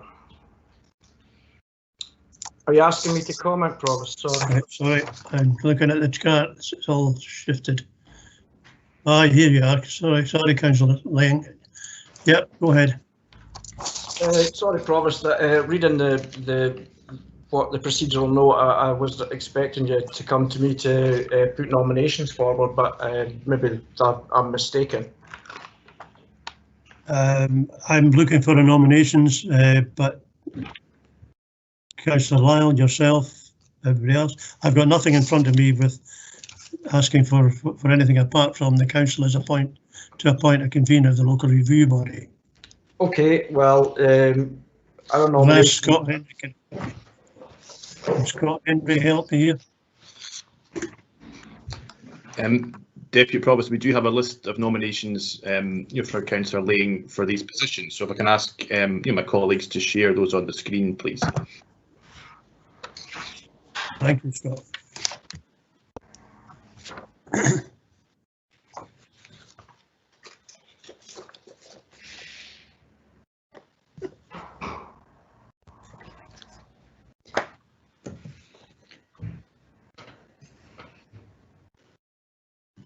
Provost, I think you may want to now ask Councillor Lang to formally move these, and if he has a seconder. Okay, I was just reading the points. Councillor Lang, have you got a? Yes, I'll just formally move them. We've had a long day and we've put consideration in out, so I'll formally move each of these as our nominations to fill the vacancies, which have come about in unfortunate circumstances that we all know. Okay, thank you. I think any other? I'll ask for a seconder, please. I didn't know. Oh, okay. Okay, I thought we'd be doing them individually, but are we doing them all in rote? Or are we doing them as individual appointments?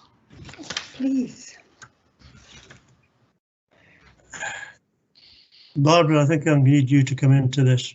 No, I think Scott will lead this. Thank you, Provost. Okay, that's fine then, Bob. Scott, you lead on it, Scott.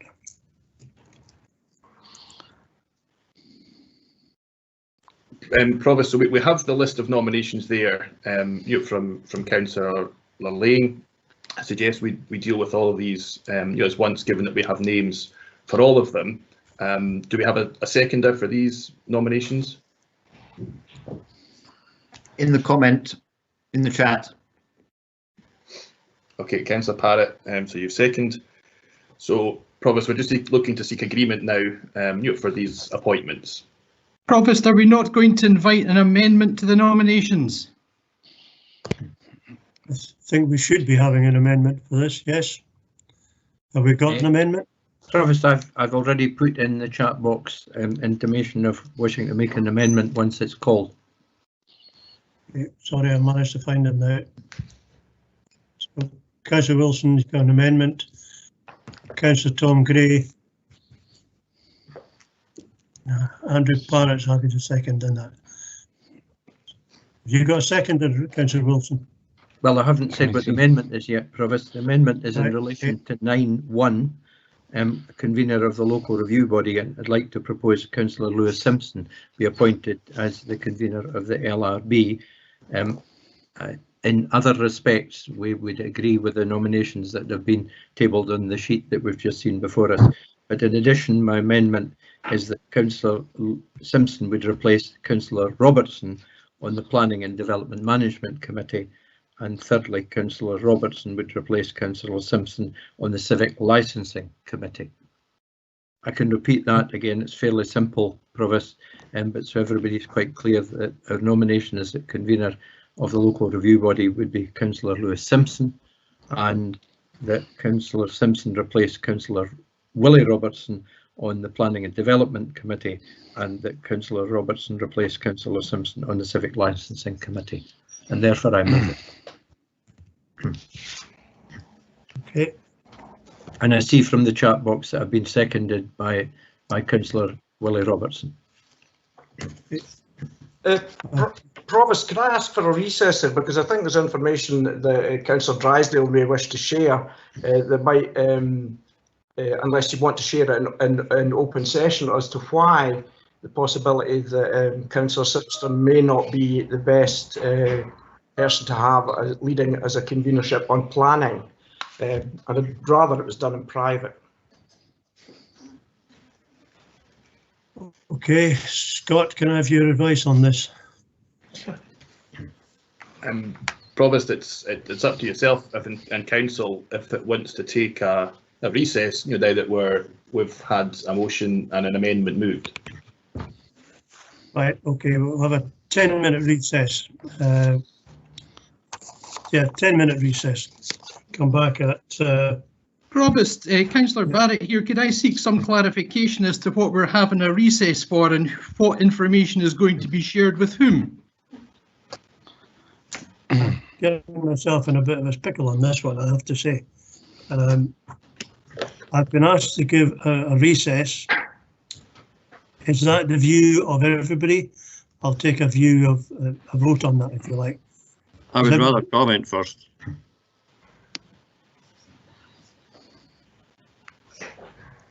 Right. Happy just to let Councillor Drysdale and Councillor Gray comment then. Okay, let's go with that. Can I have a free to comment now? Yeah, go on. Yeah. Listen, I think we need to go back and start at the beginning here. The planning service is a function of the council and is convened by the administration of the council. The function of the local review body is to review particular decisions made by the planning service. It follows that the local review body is convened by the opposition, as similarly occurs in scrutiny and audit committees, and was indeed the case at the inception of the local review bodies in 2012, when Councillor Lyle, in opposition at that time, was elected by the opposition to convene the LRB for the first 5-year term. I have therefore wished to amend to the effect that the election of convener of local review body should be made by opposition members only, and hereby propose Councillor Richard Waters to the position of convener of the local review body. Okay. And you have a seconder? It's not a motion. Provost, it's not a motion, it's a statement. Statement. Which includes a motion. Okay. Provost, could I possibly? Yeah, go on, please. Provost, could I possibly come in? Yes, please. There's an awful lot of things going on, so perhaps we can deal with what we have before us and get certain matters put to rest. So, Councillor Lang has put up the number of appointments that he wishes to replace the positions that were previously held by Councillor Anderson, and my understanding is that all of them, bar the convenership of the LRB, has been agreed. Can we perhaps get these matters put to rest and set aside so we don't confuse matters? Okay, that's a very good idea. But I'll go to item 2 then. Councillors asked to appoint a member of the vacant position on the Planning and Development Management Committee. Provost. Yeah. Provost, are we in agreement with the exception of the LRB appointment that we are accepting the nominations from Councillor Lang as seconded by Councillor Parrott? Can you ask Council if that is the position? Agreed. Agreed. Councillor, the Deputy Provost has a question, Lisa. Yeah. Thank you, Lisa. I note that there are 2 names put forward for the licensing board. The licensing board cannot have any extra people. That it's the number that are on the board. That is how it would be. We wouldn't have an extra person there just to be trained.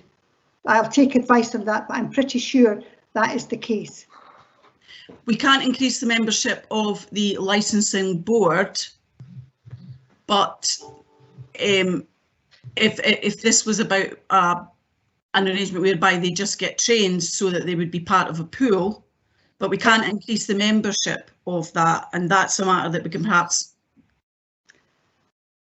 But the number on the licensing board, you're correct, is fixed. And the person who is trained has to sit on the board in a year, or they would have to be retrained. So it's probably not very sensible. Okay. So. Thank you. Councillor Lang, in terms of taking that practical point on board, is there consideration as to who the priority person for training will be? Be appointed.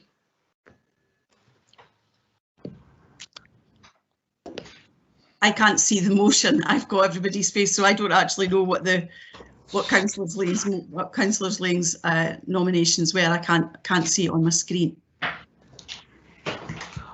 Lisa, I'll repeat them if that helps you. So for the local review body, point 1 was Richard Waters. Council for Planning and Development Management was Michael Williamson. A member to the vacant position on licensing board, well, they're only going to appoint 1, and the other could be a substitute, but none of them have gone through training. So the idea was for both to go through training so that they could be available to go on the committee. Mm-hmm. But if we don't need that, who is your substitute member? Who is your member for that, for the licensing board? Who's the preference? And we can get that agreed at this particular point in time. I mean, we can look at the wider situation about training so that we have a pool offline and take that. But can we have who the member for the licensing board will be? Provost, I'm happy for it to be Councillor Parrott. Councillor Parrott. Thank you, Councillor Drysdale, and you can undergo training when it's organised. Thanks, Lisa, for that. Okay, so these matters. If I may, I will need training before I can take up the post, I think. Yes, you will. Yes.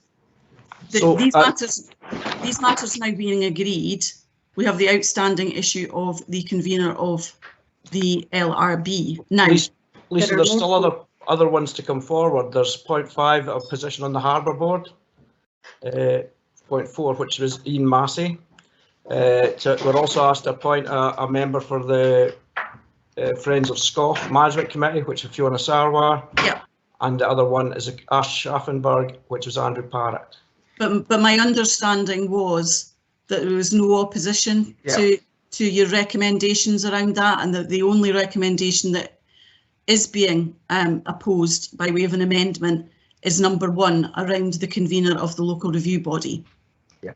So all of these taken, we are now taking that council has agreed that these will be the people who will be taking up the positions in terms of planning and development, licensing, harbour board, Friends of Rishkoff and Friends of Aschaffenburg. That's now agreed by council. So the issue now, we now need to look at the issue of the convener of the local review body. In terms of the custom and practice that's been suggested by Councillor Gray, that may well be in reality the situation, but that is not the position in standing orders. So while that really is now just a matter for council to determine now, but what we can't do is we can't direct that it must be a member of the opposition, because that would involve a changed standing orders and inserting something in standing orders which is not already there. So this just needs to be dealt with by way of an amendment and motion in the normal way. Because standing orders does not make a provision that the convener of the local review body should be an opposition member. So this is a matter that will simply have to be put to the vote. Can I intervene for a moment, please? I'd like to call a 5-minute recess, please, Provost. Yep. And okay. We'll reconvene at 15:50. Yes, that's okay. Thank you.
Hello. Okay.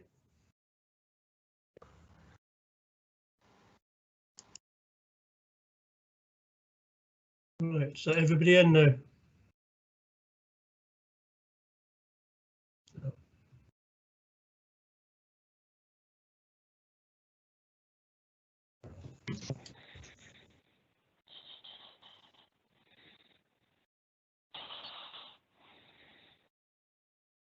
Provost, could I interrupt for a second? Yes, certainly. Provost, could we have a 5-minute extension to this recess, please? What's the recess for, by the way? Oh, we're having a private chat amongst our group and we just haven't quite concluded it, but we're very close, so another 5 minutes will be more than enough time. Okay, no problem. Thank you, Provost. Provost, can we confirm, is that 5-2 that we will resume then as a 5-minute extension to the original recess?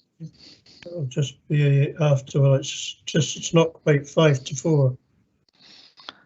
So it'll be just before 5 minutes from then. From now. From now. Okay.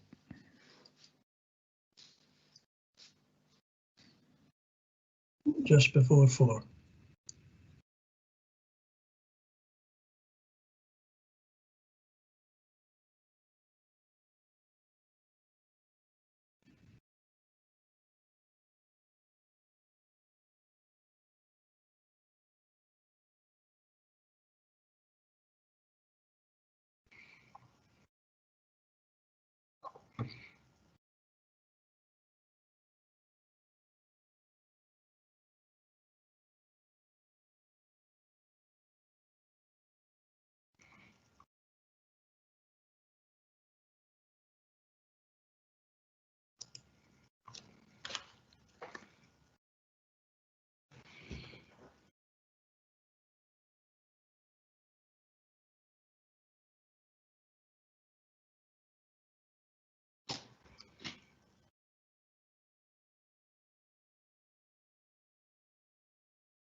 Good afternoon, everyone. I don't know what position we're in as far as restarting the meeting is concerned. There seem to be a significant number of us in the meeting. I don't know how many have left and how many are still to return. Is there any way, Audrey, you could maybe ascertain that for us? Sorry, we're just coming back in. Okay.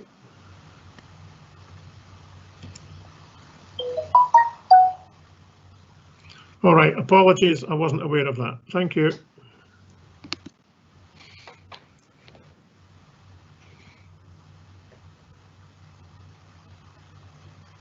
That should be all our group back in now.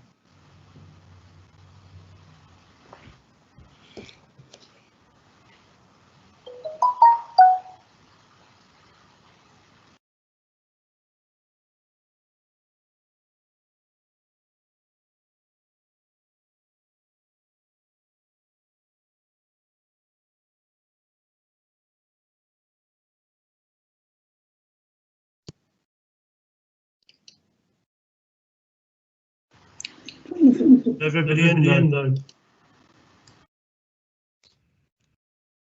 Yes, no? Well, I think most of us are here. I'm not sure I can comment for everyone, Provost. Provost, can we do a roll call, please? Yeah, certainly. Scott, can you take the roll call?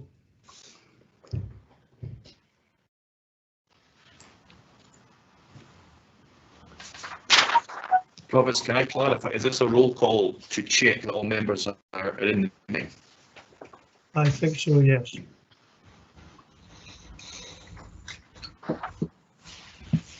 Okay, I'm happy to do that. Councillor Ahern. Present. Councillor Bailey. Present. Deputy Provost. Present. Councillor Barnacle. Present. Councillor Liz Barrett. Present. Councillor Peter Barrett. Present. Councillor Braun. Present. Councillor Brock. Present. Councillor Coates. Present. Councillor Donaldson. Present. Councillor Drysdale. Present. Councillor Duff.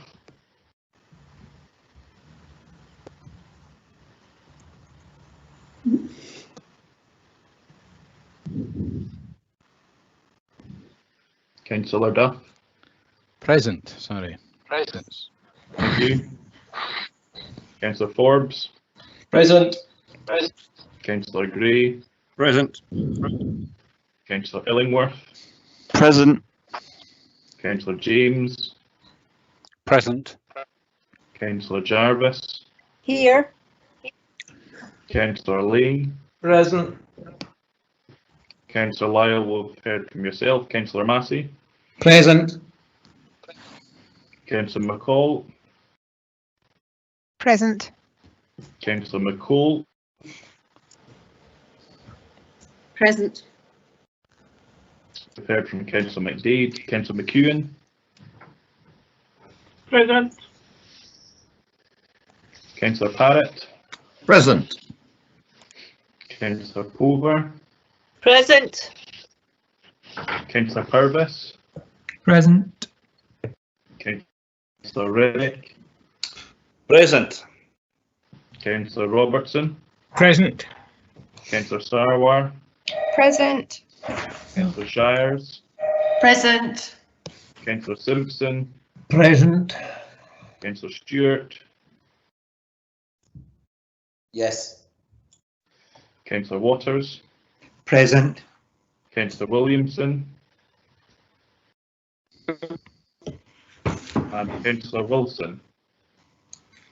Present. And for the record, Scott, Councillor Reid. Oh, apologies, Councillor Reid, if I mischecked. Easily done. Provost, for clarity, can I just check, summarise where we've got to before the recess, so that all members are clear. In terms of the appointments to committees and outside bodies, we've dealt with section 2 to section 6, and we're dealing with number 1, the convener of the local review body. We've got a motion from Councillor Lane, seconded by Councillor Parrott, to appoint Councillor Waters as the convener. We have an amendment from Councillor Wilson, seconded by Councillor Robertson, to appoint Councillor Simpson as the convener. And alongside that, in order for Councillor Simpson to be eligible, that Councillor Simpson replace Councillor Robertson on the Planning and Development Management Committee, and further to that, Councillor Robertson replace Councillor Simpson on the Licensing Committee. So we are now into the debate on the motion and the amendment. Okay, so it'll be the motion first, which is Councillor Lane. Happy just to go to the vote, Provost. Thank you. Okay. Councillor Lyle. No comment, Provost. Thank you very much.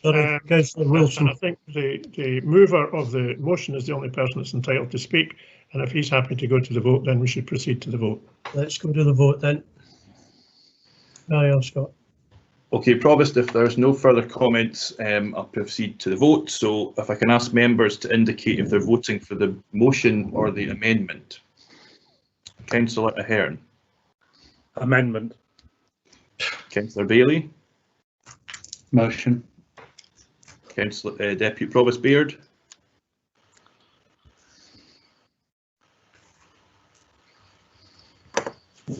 Amendment. Thank you. Councillor Barnacle. Motion. Councillor Liz Barrett. Amendment. Councillor Peter Barrett. Amendment. Councillor Braun. Amendment. Councillor Brock. Motion.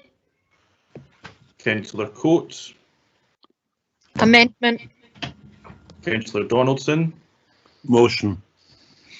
Councillor Drysdale. Motion. Councillor Duff. Amendment. Councillor Forbes. Amendment. Councillor Gray. Motion. Councillor Illingworth. Amendment. Councillor James. Amendment. Councillor Jarvis. Amendment. Councillor Lang. Motion. Councillor Lyle. Amendment. Councillor Massey. Motion. Councillor McCall. Amendment. Councillor McCall. Motion. Councillor McDade. Motion. Councillor McEwen. Henry would have voted for the motion, so will I. Sorry, Councillor McEwen, can you confirm you're Motion. voting for the motion? Motion, yes. Thank you. Disgusting. Provost. Provost. Amendment. Councillor Parrott. Motion. Councillor Pover. Motion. Councillor Purvis. Abstain. Councillor Rebeck. Motion. Councillor Reid. Amendment. Councillor Robertson. Amendment. Councillor Sarwar. Motion. Councillor Shires. Amendment. Councillor Simpson. Amendment. Councillor Stewart. Abstain. Councillor Waters. Motion.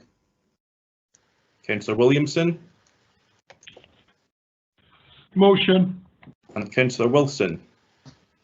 Amendment. Provost, I have 17 votes for the motion, 19 votes for the amendment and 2 abstentions, so the amendment is therefore carried. Thank you. Okay. Right, it's been a very long day again. So thank you everybody for attending, and I'd like to thank the officers and all the staff who have been working tirelessly. And my apologies for the bit of a mess at the end, but we're all learning curves. But thank you for attending, and thank you for the good natured way that everybody has continued. Okay, we'll see you all later. Thank you. Thank you very much. Thank you, Provost.